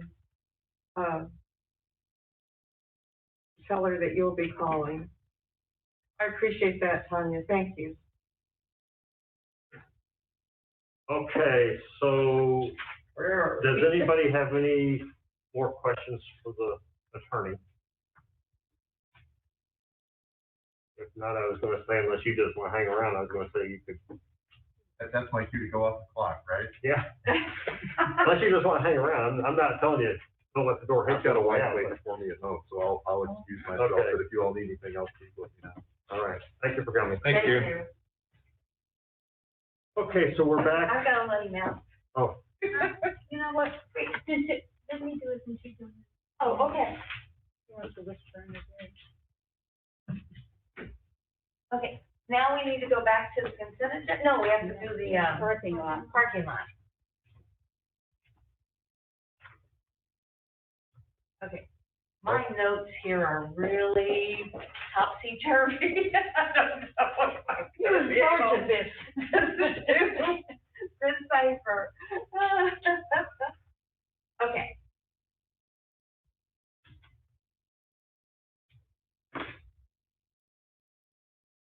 Okay.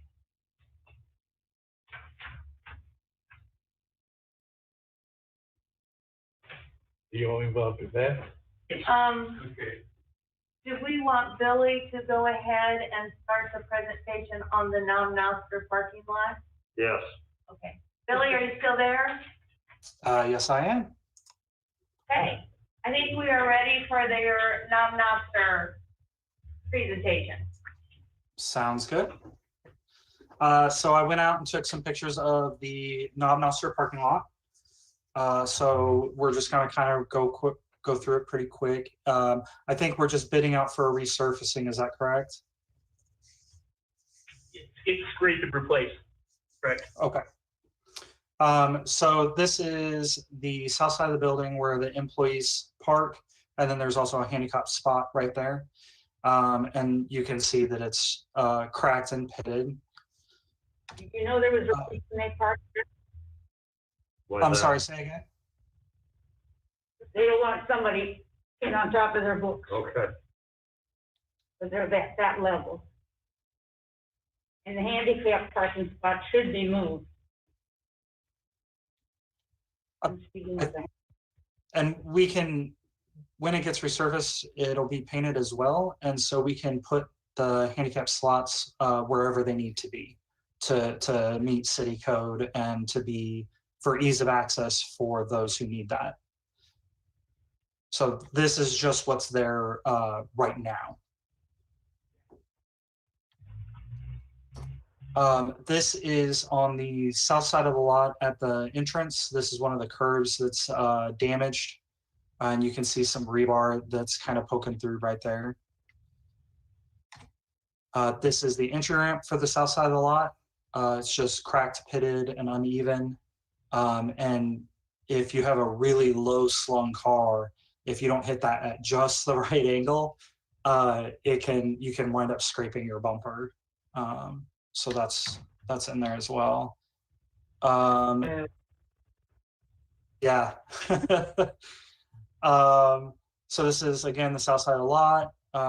We have the damaged parking bumper, which is I'm referring to this concrete bumper that runs up the left side of the picture. And then it's just pitted and cracks all throughout. RCI has also bidded out to remove the old Dollar General sign and for these bumpers to also be removed. The red little things that will destroy your car if you accidentally hit them. This is the southwest entrance. And again, you can see that the parking bumper is damaged and cracked.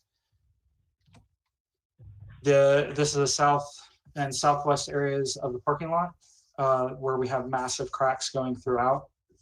And then in the top right corner, you can see another pothole. Central area of the parking lot, again, large cracking all throughout, potholes as well.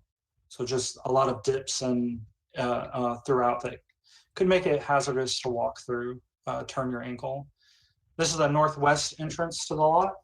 Again, highly damaged. The finished concrete that you see there was done by the city. I think it was a city water crew. They had to do some work on the main and wound up digging up part of our sidewalk when they dug a hole in the road. But the rest of this is ours, and it's obviously damaged and in bad need of repair. So this is standing on the north side of the lot looking south, just kind of an overview picture where you can see the cracking throughout the asphalt. This is the northern parking lot light, just a massive part where the asphalt has started to chip away. Again, central area of the lot, this is more on the eastern side, just another massive pothole. And then this is on the southern parking lot pole. I've got these arrows on here. It's kind of hard to see in this picture, but this area around this pole dips real kind of deep in those 3 different spots. And that's all the pictures I've got for that.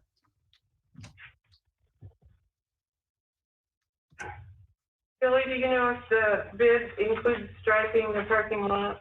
Yes, it does. The striping was in the alternate. Is it in there? Yes. Thank you, I'm sorry. Is there a drainage problem to the parking lot, or is it just an old, it's just old? It's Parking lot. just old. It's in bad shape. The last board meeting we had there, it was horrific. It's in really bad shape. And that's been a while, I'm sure it's worse.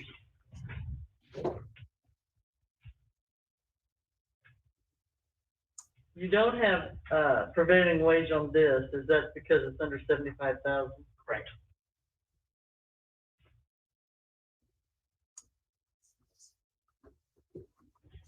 And you have to remove the existing asphalt? Yeah. Because if you just put over it, it's just gonna make. Yeah, I mean, you could do that. You're not gonna get a very good product for that.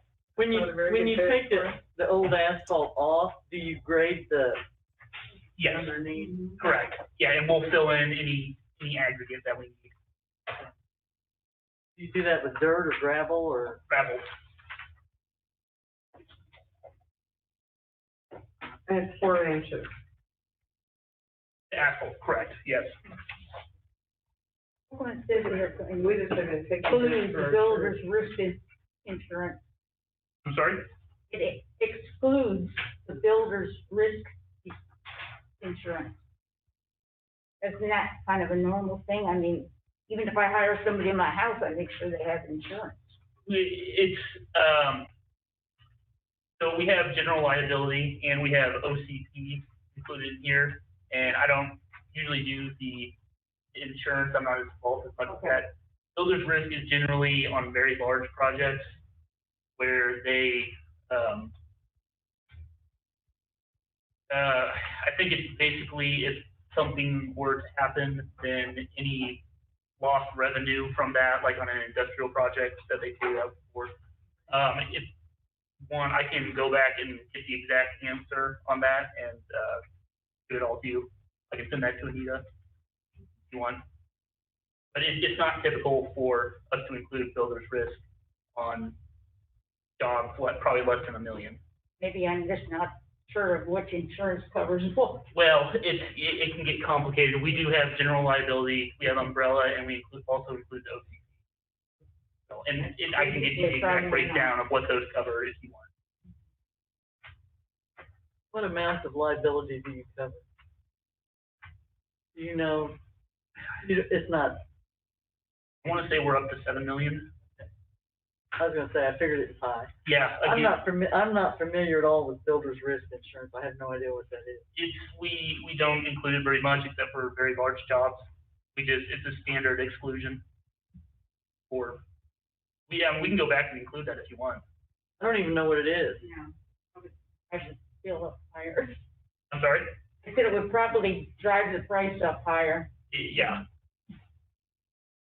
Maybe I want it excluded. Like I said, I don't know what it is. Well, I wish I could give you a better answer. I'm not super knowledgeable about all the different types of insurance. I can go back and get you an exact answer on that though.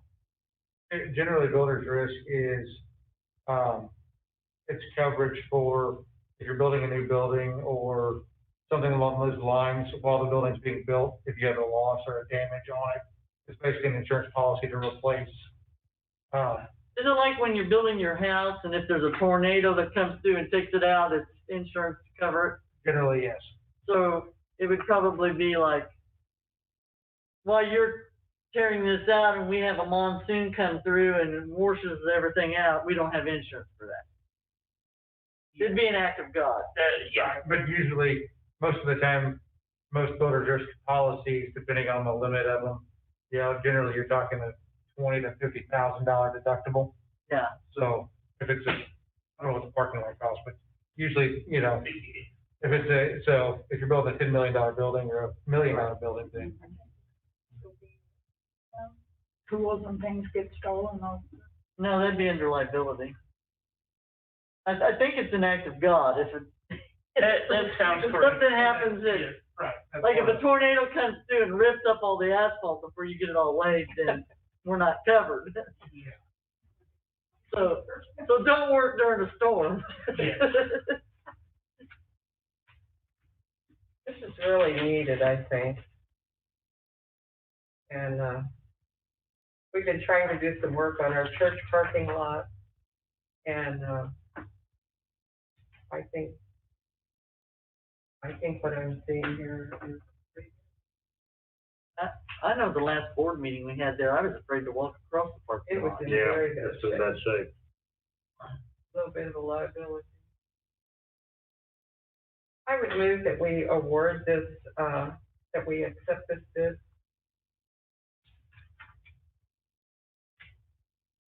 We have a motion to accept the bid on the Mount Nostra parking lot.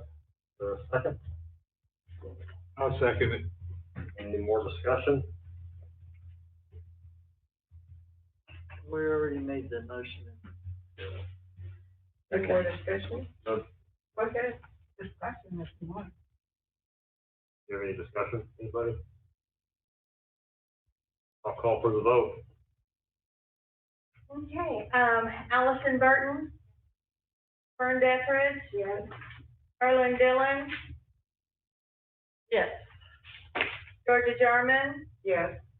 Ron McMullen. yes. Judy Tyler. Yes. Judy Walter. Yes. Scotty Walker. Yes. The motion passes with eight yeses and 0 noes.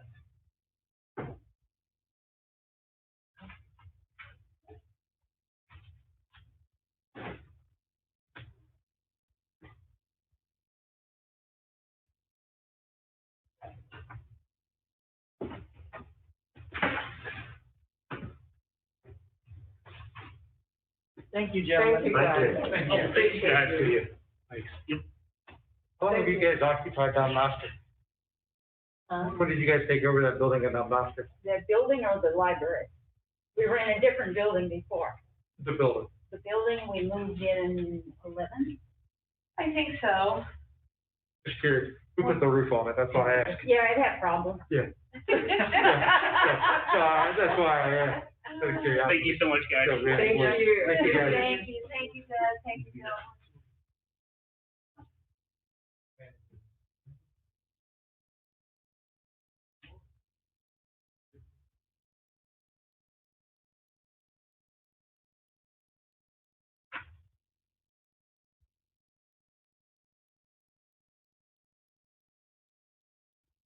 Thank you, Billy. Thank you.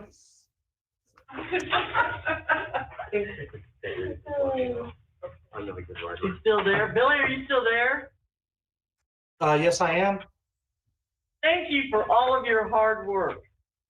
Oh, for sure. Thank you for taking the time to listen to me. Have a good evening. Oh, man.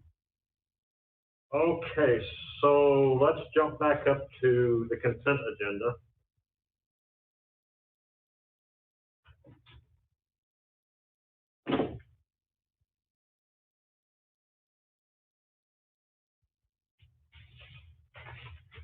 Okay, we have already passed the, change of the November minutes with the inclusion that Georgia, handed out.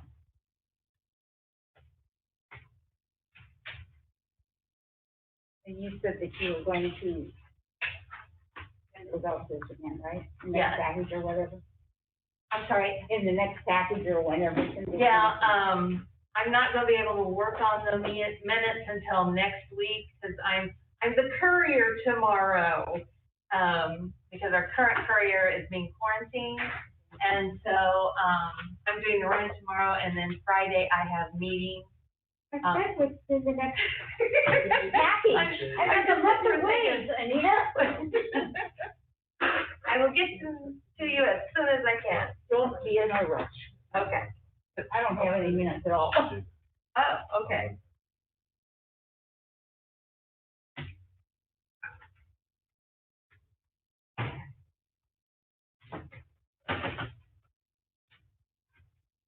Okay, so,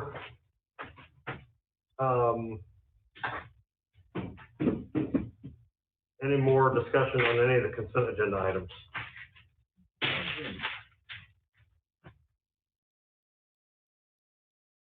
Is that everything that's in this package? Yes, I have some questions. okay.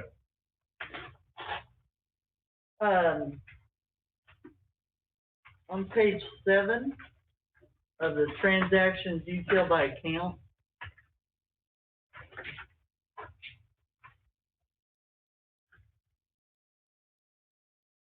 payment was made to RCI, and do we know what this is for? Was one the Holden Branch doors?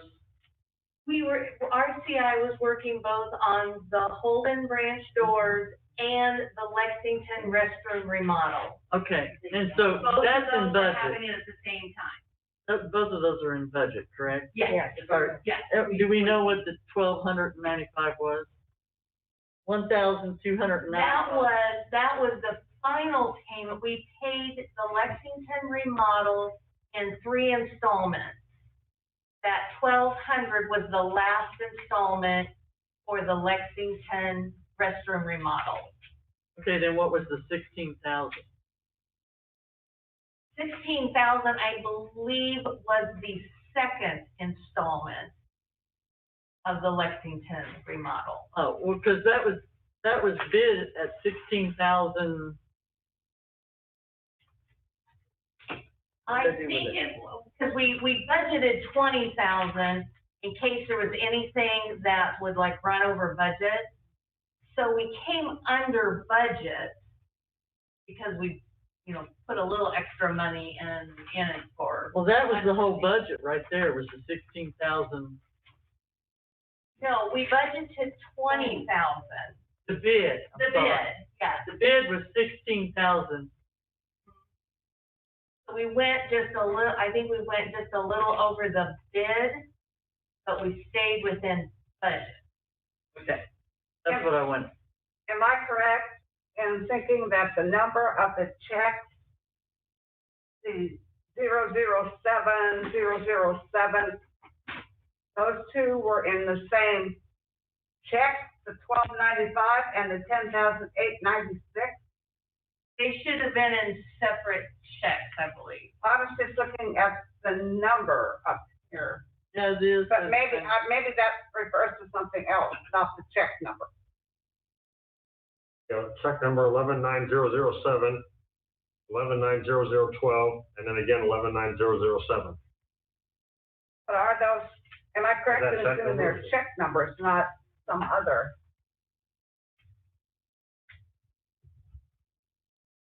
Where are you? It depends upon what page you're on. Where are you?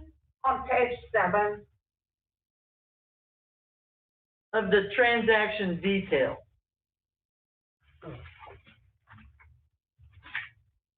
Well, if we made 3 payments, But I'm looking at some of this other page where it has numbers. And they're all, same they're not number in too. sequence or anything necessarily. I don't know. So I wanted to clarify that that was what this payment was. Okay. Right, yes. And then I had another question on the opposite page, on page 6. There was training, travel, and meals. They're all dated the 14th of December. They were posted, written. Where was the training? That was staff day, and that was the lunch. That was the meal. Staff day was virtual, but that was the meal. $1,500 worth? I'm sorry, this was actually the branch manager's training, and this was at Knob Noster, and it was 2 days. And we paid $1,500? Some of them are for more than that. That's the total? That's the Yes. total. What's the total? Oh. I'm guessing the card service, the $225 was lunch?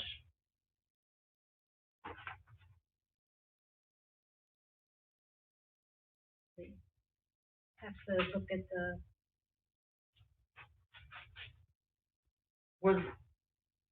When was the training? Do you know? December, 14th.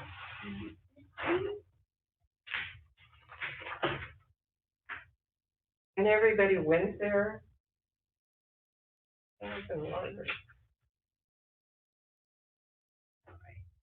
Including the admin. No, Well- it was branch managers, a couple admin managers, myself and Kyle. You also had Nate and Luke and Roger in there. Well, that's not, That's like travel. that's travel for RFID, and Luke and Roger go to different And that's all branches. included. I mean, it's all under one. Yes, it all comes out of training, travel, and meals, yeah. I was gonna say, if that's travel, they traveled a long way. They made several trips, though. Well, some of them went other places. I misspoke, that wasn't the branch manager training, these are all going to other branches for, RFID, Luke and Roger doing their normal job.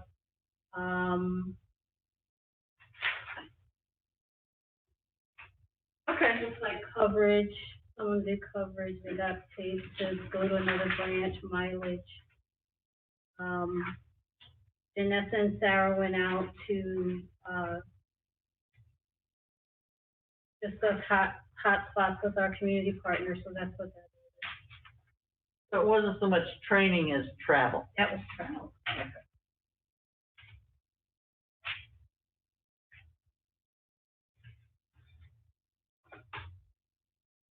Any other questions? Call for a vote to accept the finances. Wait, I don't have a motion. Oh, yeah. I need a motion first. I'm so picky. I'll make a motion to approve the consent agenda. Motion by Fern, is there a second? I'll second that. Second by Judy Wolfer. Roll call vote, please. Wait just a second. Okay.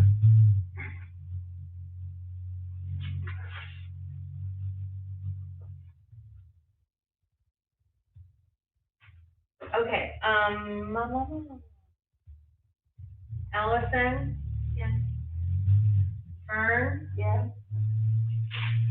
Carlin? Yes?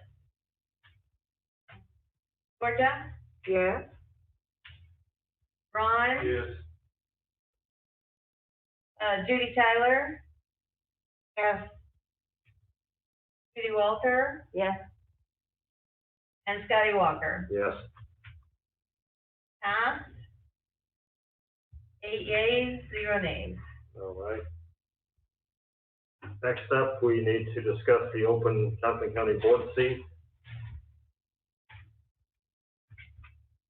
We have 3 names from which to discuss. Clarify the names, please. Yes, Michelle Amos, Dorothy Arbizu, and Lori Dodson. I'm sorry, who was the first one, Scotty? I'm sorry. Michelle Amos. Michelle Amos Mm-hmm. and Lori Dodson. Lori Dodson. Okay. And then Dr.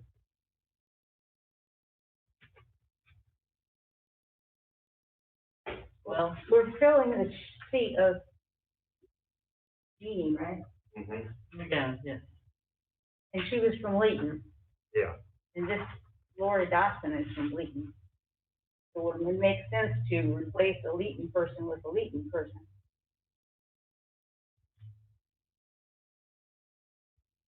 Motion? Sure. All right. I also like that she's served on a board. Is that a second? I second. Okay, we have a motion and a second. Is there any discussion? Yeah, who do you? Lori Motion. Dodson, Lori Dodson. Okay, the gal from Leeton. yeah, okay, I thought, I can't hear very well. I can't hear it very well either, and that's why, That leak pretty quick. Up my hearing. Any other discussion?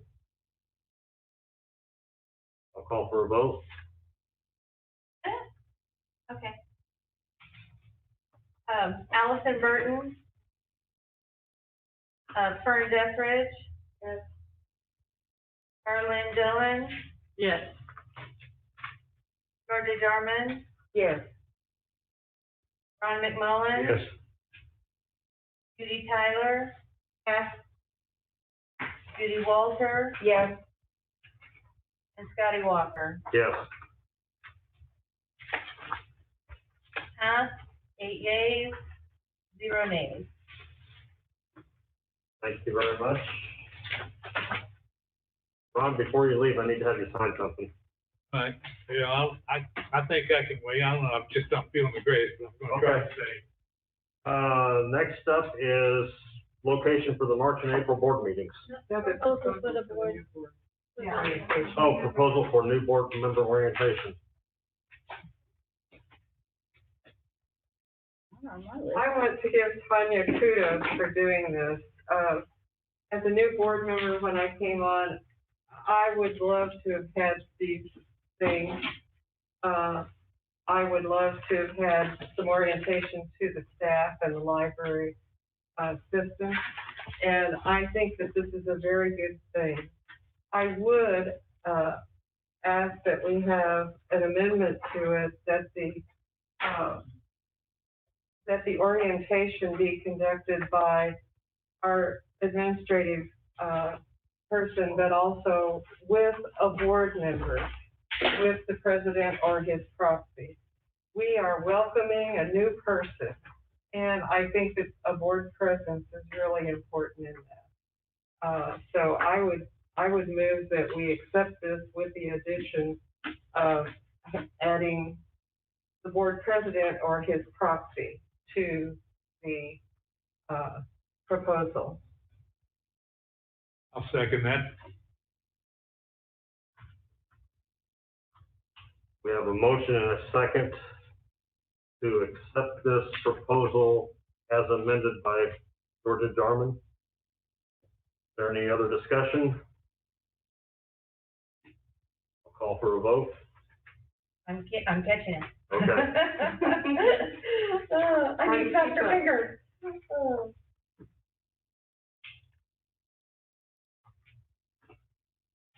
Okay.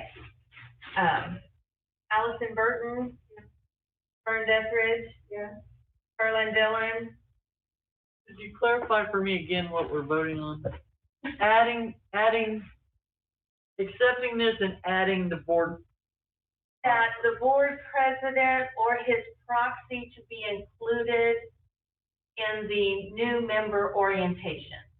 Okay, but not to okay the orientation. Yes. No, to include the orientation as presented with the addition Okay, that the board president or their proxy would be involved in the orientation. okay, then I vote yes. Georgia Jarman, Yes, ma'am. Ron McMullen. Yes. Judy Tyler. Yes. Judy Walter. Yes. Scotty Walker. Yes. Passes 8 yeas, 0 nays.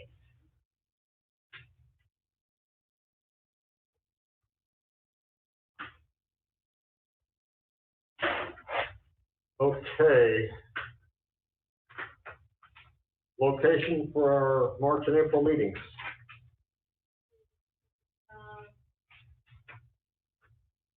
We need to find a different place to meet because of the same reason, because we need to still spread out like this.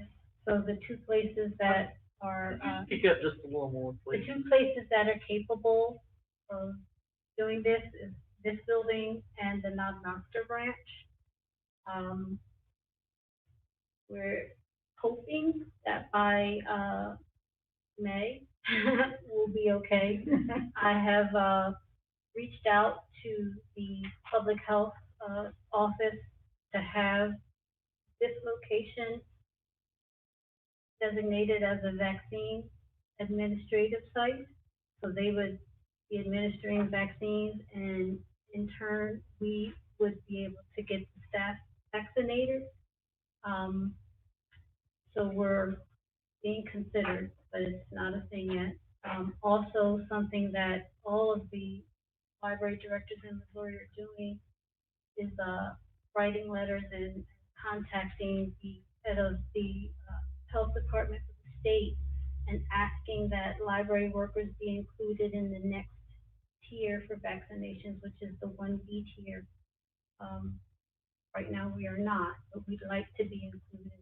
That would definitely speed up our reopening phases with regard to letting people, you know, building, which you all know we're in the process of doing that. But it would definitely speed up things if all of the staff was protected. So I'm expecting that by May that'll be a thing, one way or the other. But for the March and April meetings, we would need to find alternative solutions to the ones that we were originally agreed upon. So would you like to, We can barely hear you over here. Take your mask off. we need to find new locations for the March and April meetings. Warrensburg and Knob-Noster are the two locations that can accommodate this spreading out.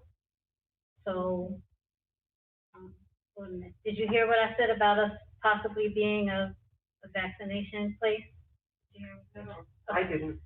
So I've reached out to the public health office to ask them if we can be a place where they administer vaccines here in the Warrensburg branch. Wonderful. And that would allow our staff to be vaccinated. It's going to be a location. You're on the list to be considered. It's not a done thing yet. And then also, I've reached out to the head of the health department for the state and asked that our library workers be included in the next tier of vaccinations, the 1B tier, which currently we are not. Tanya, that's wonderful. Would all of our people come into this location? Yes. So it would be our entire staff? Yes. That's wonderful. If Yeah.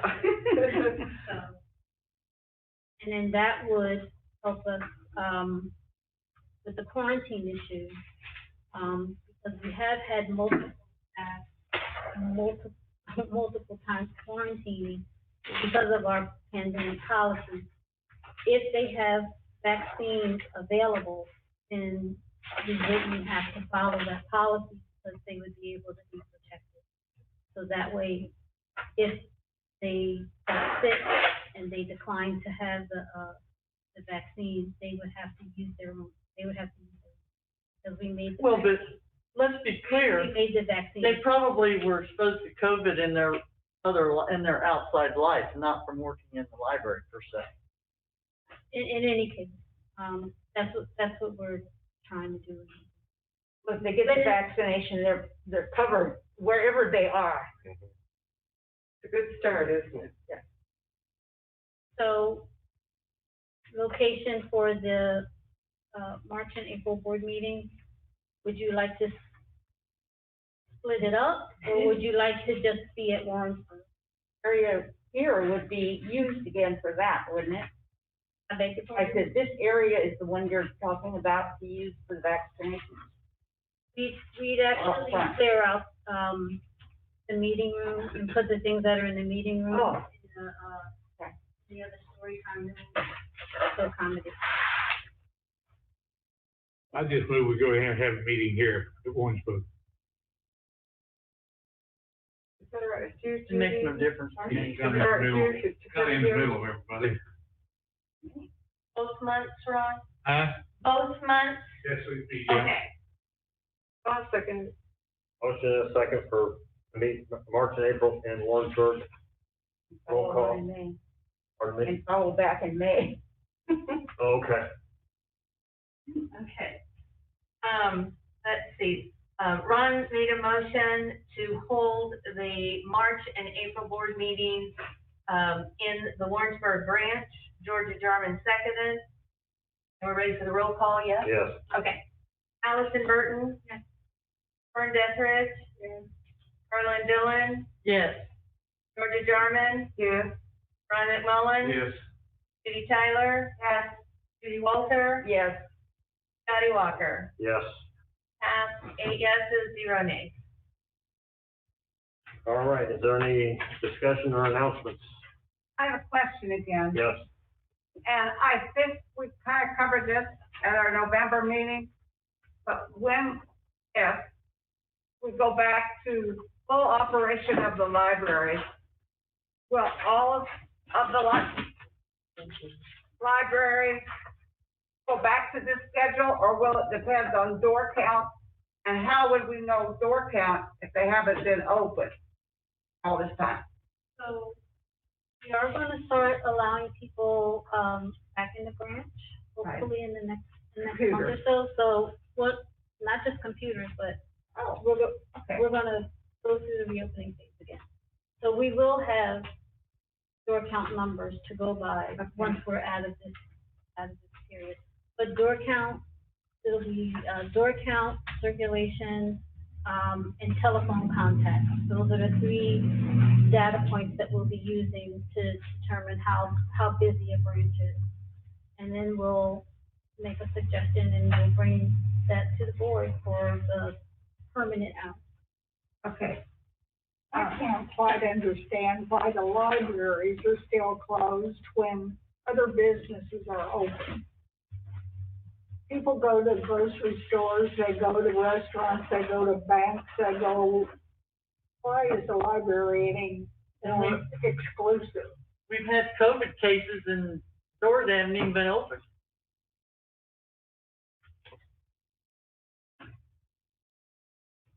It seems to me that libraries would be one of the least likely places to get it because it's a lot fewer people at a time. And they say that you're not likely to get the virus from touching surfaces. So I think we need to get the libraries opened up. We are in the process of doing that. Starting January 1st. Well, Tanya, another question. When they are open again, do we need appointments to go in so that there are not like a group of people? It will be by appointment so that the staff can monitor how many people are in the building so that they can make sure people are. And how long of increments will those be? Like 50? An hour. Oh, okay. What if you only run there like 10 minutes? That's fine. And then that'll allow someone else to come, because we expect that, people will just show up. Yeah. And if they haven't met their, building occupancy limit, then they'll be allowed to come in. That's the same way we did it before. Okay. And that's why I asked for the hours, because I was hoping that we need to get back to.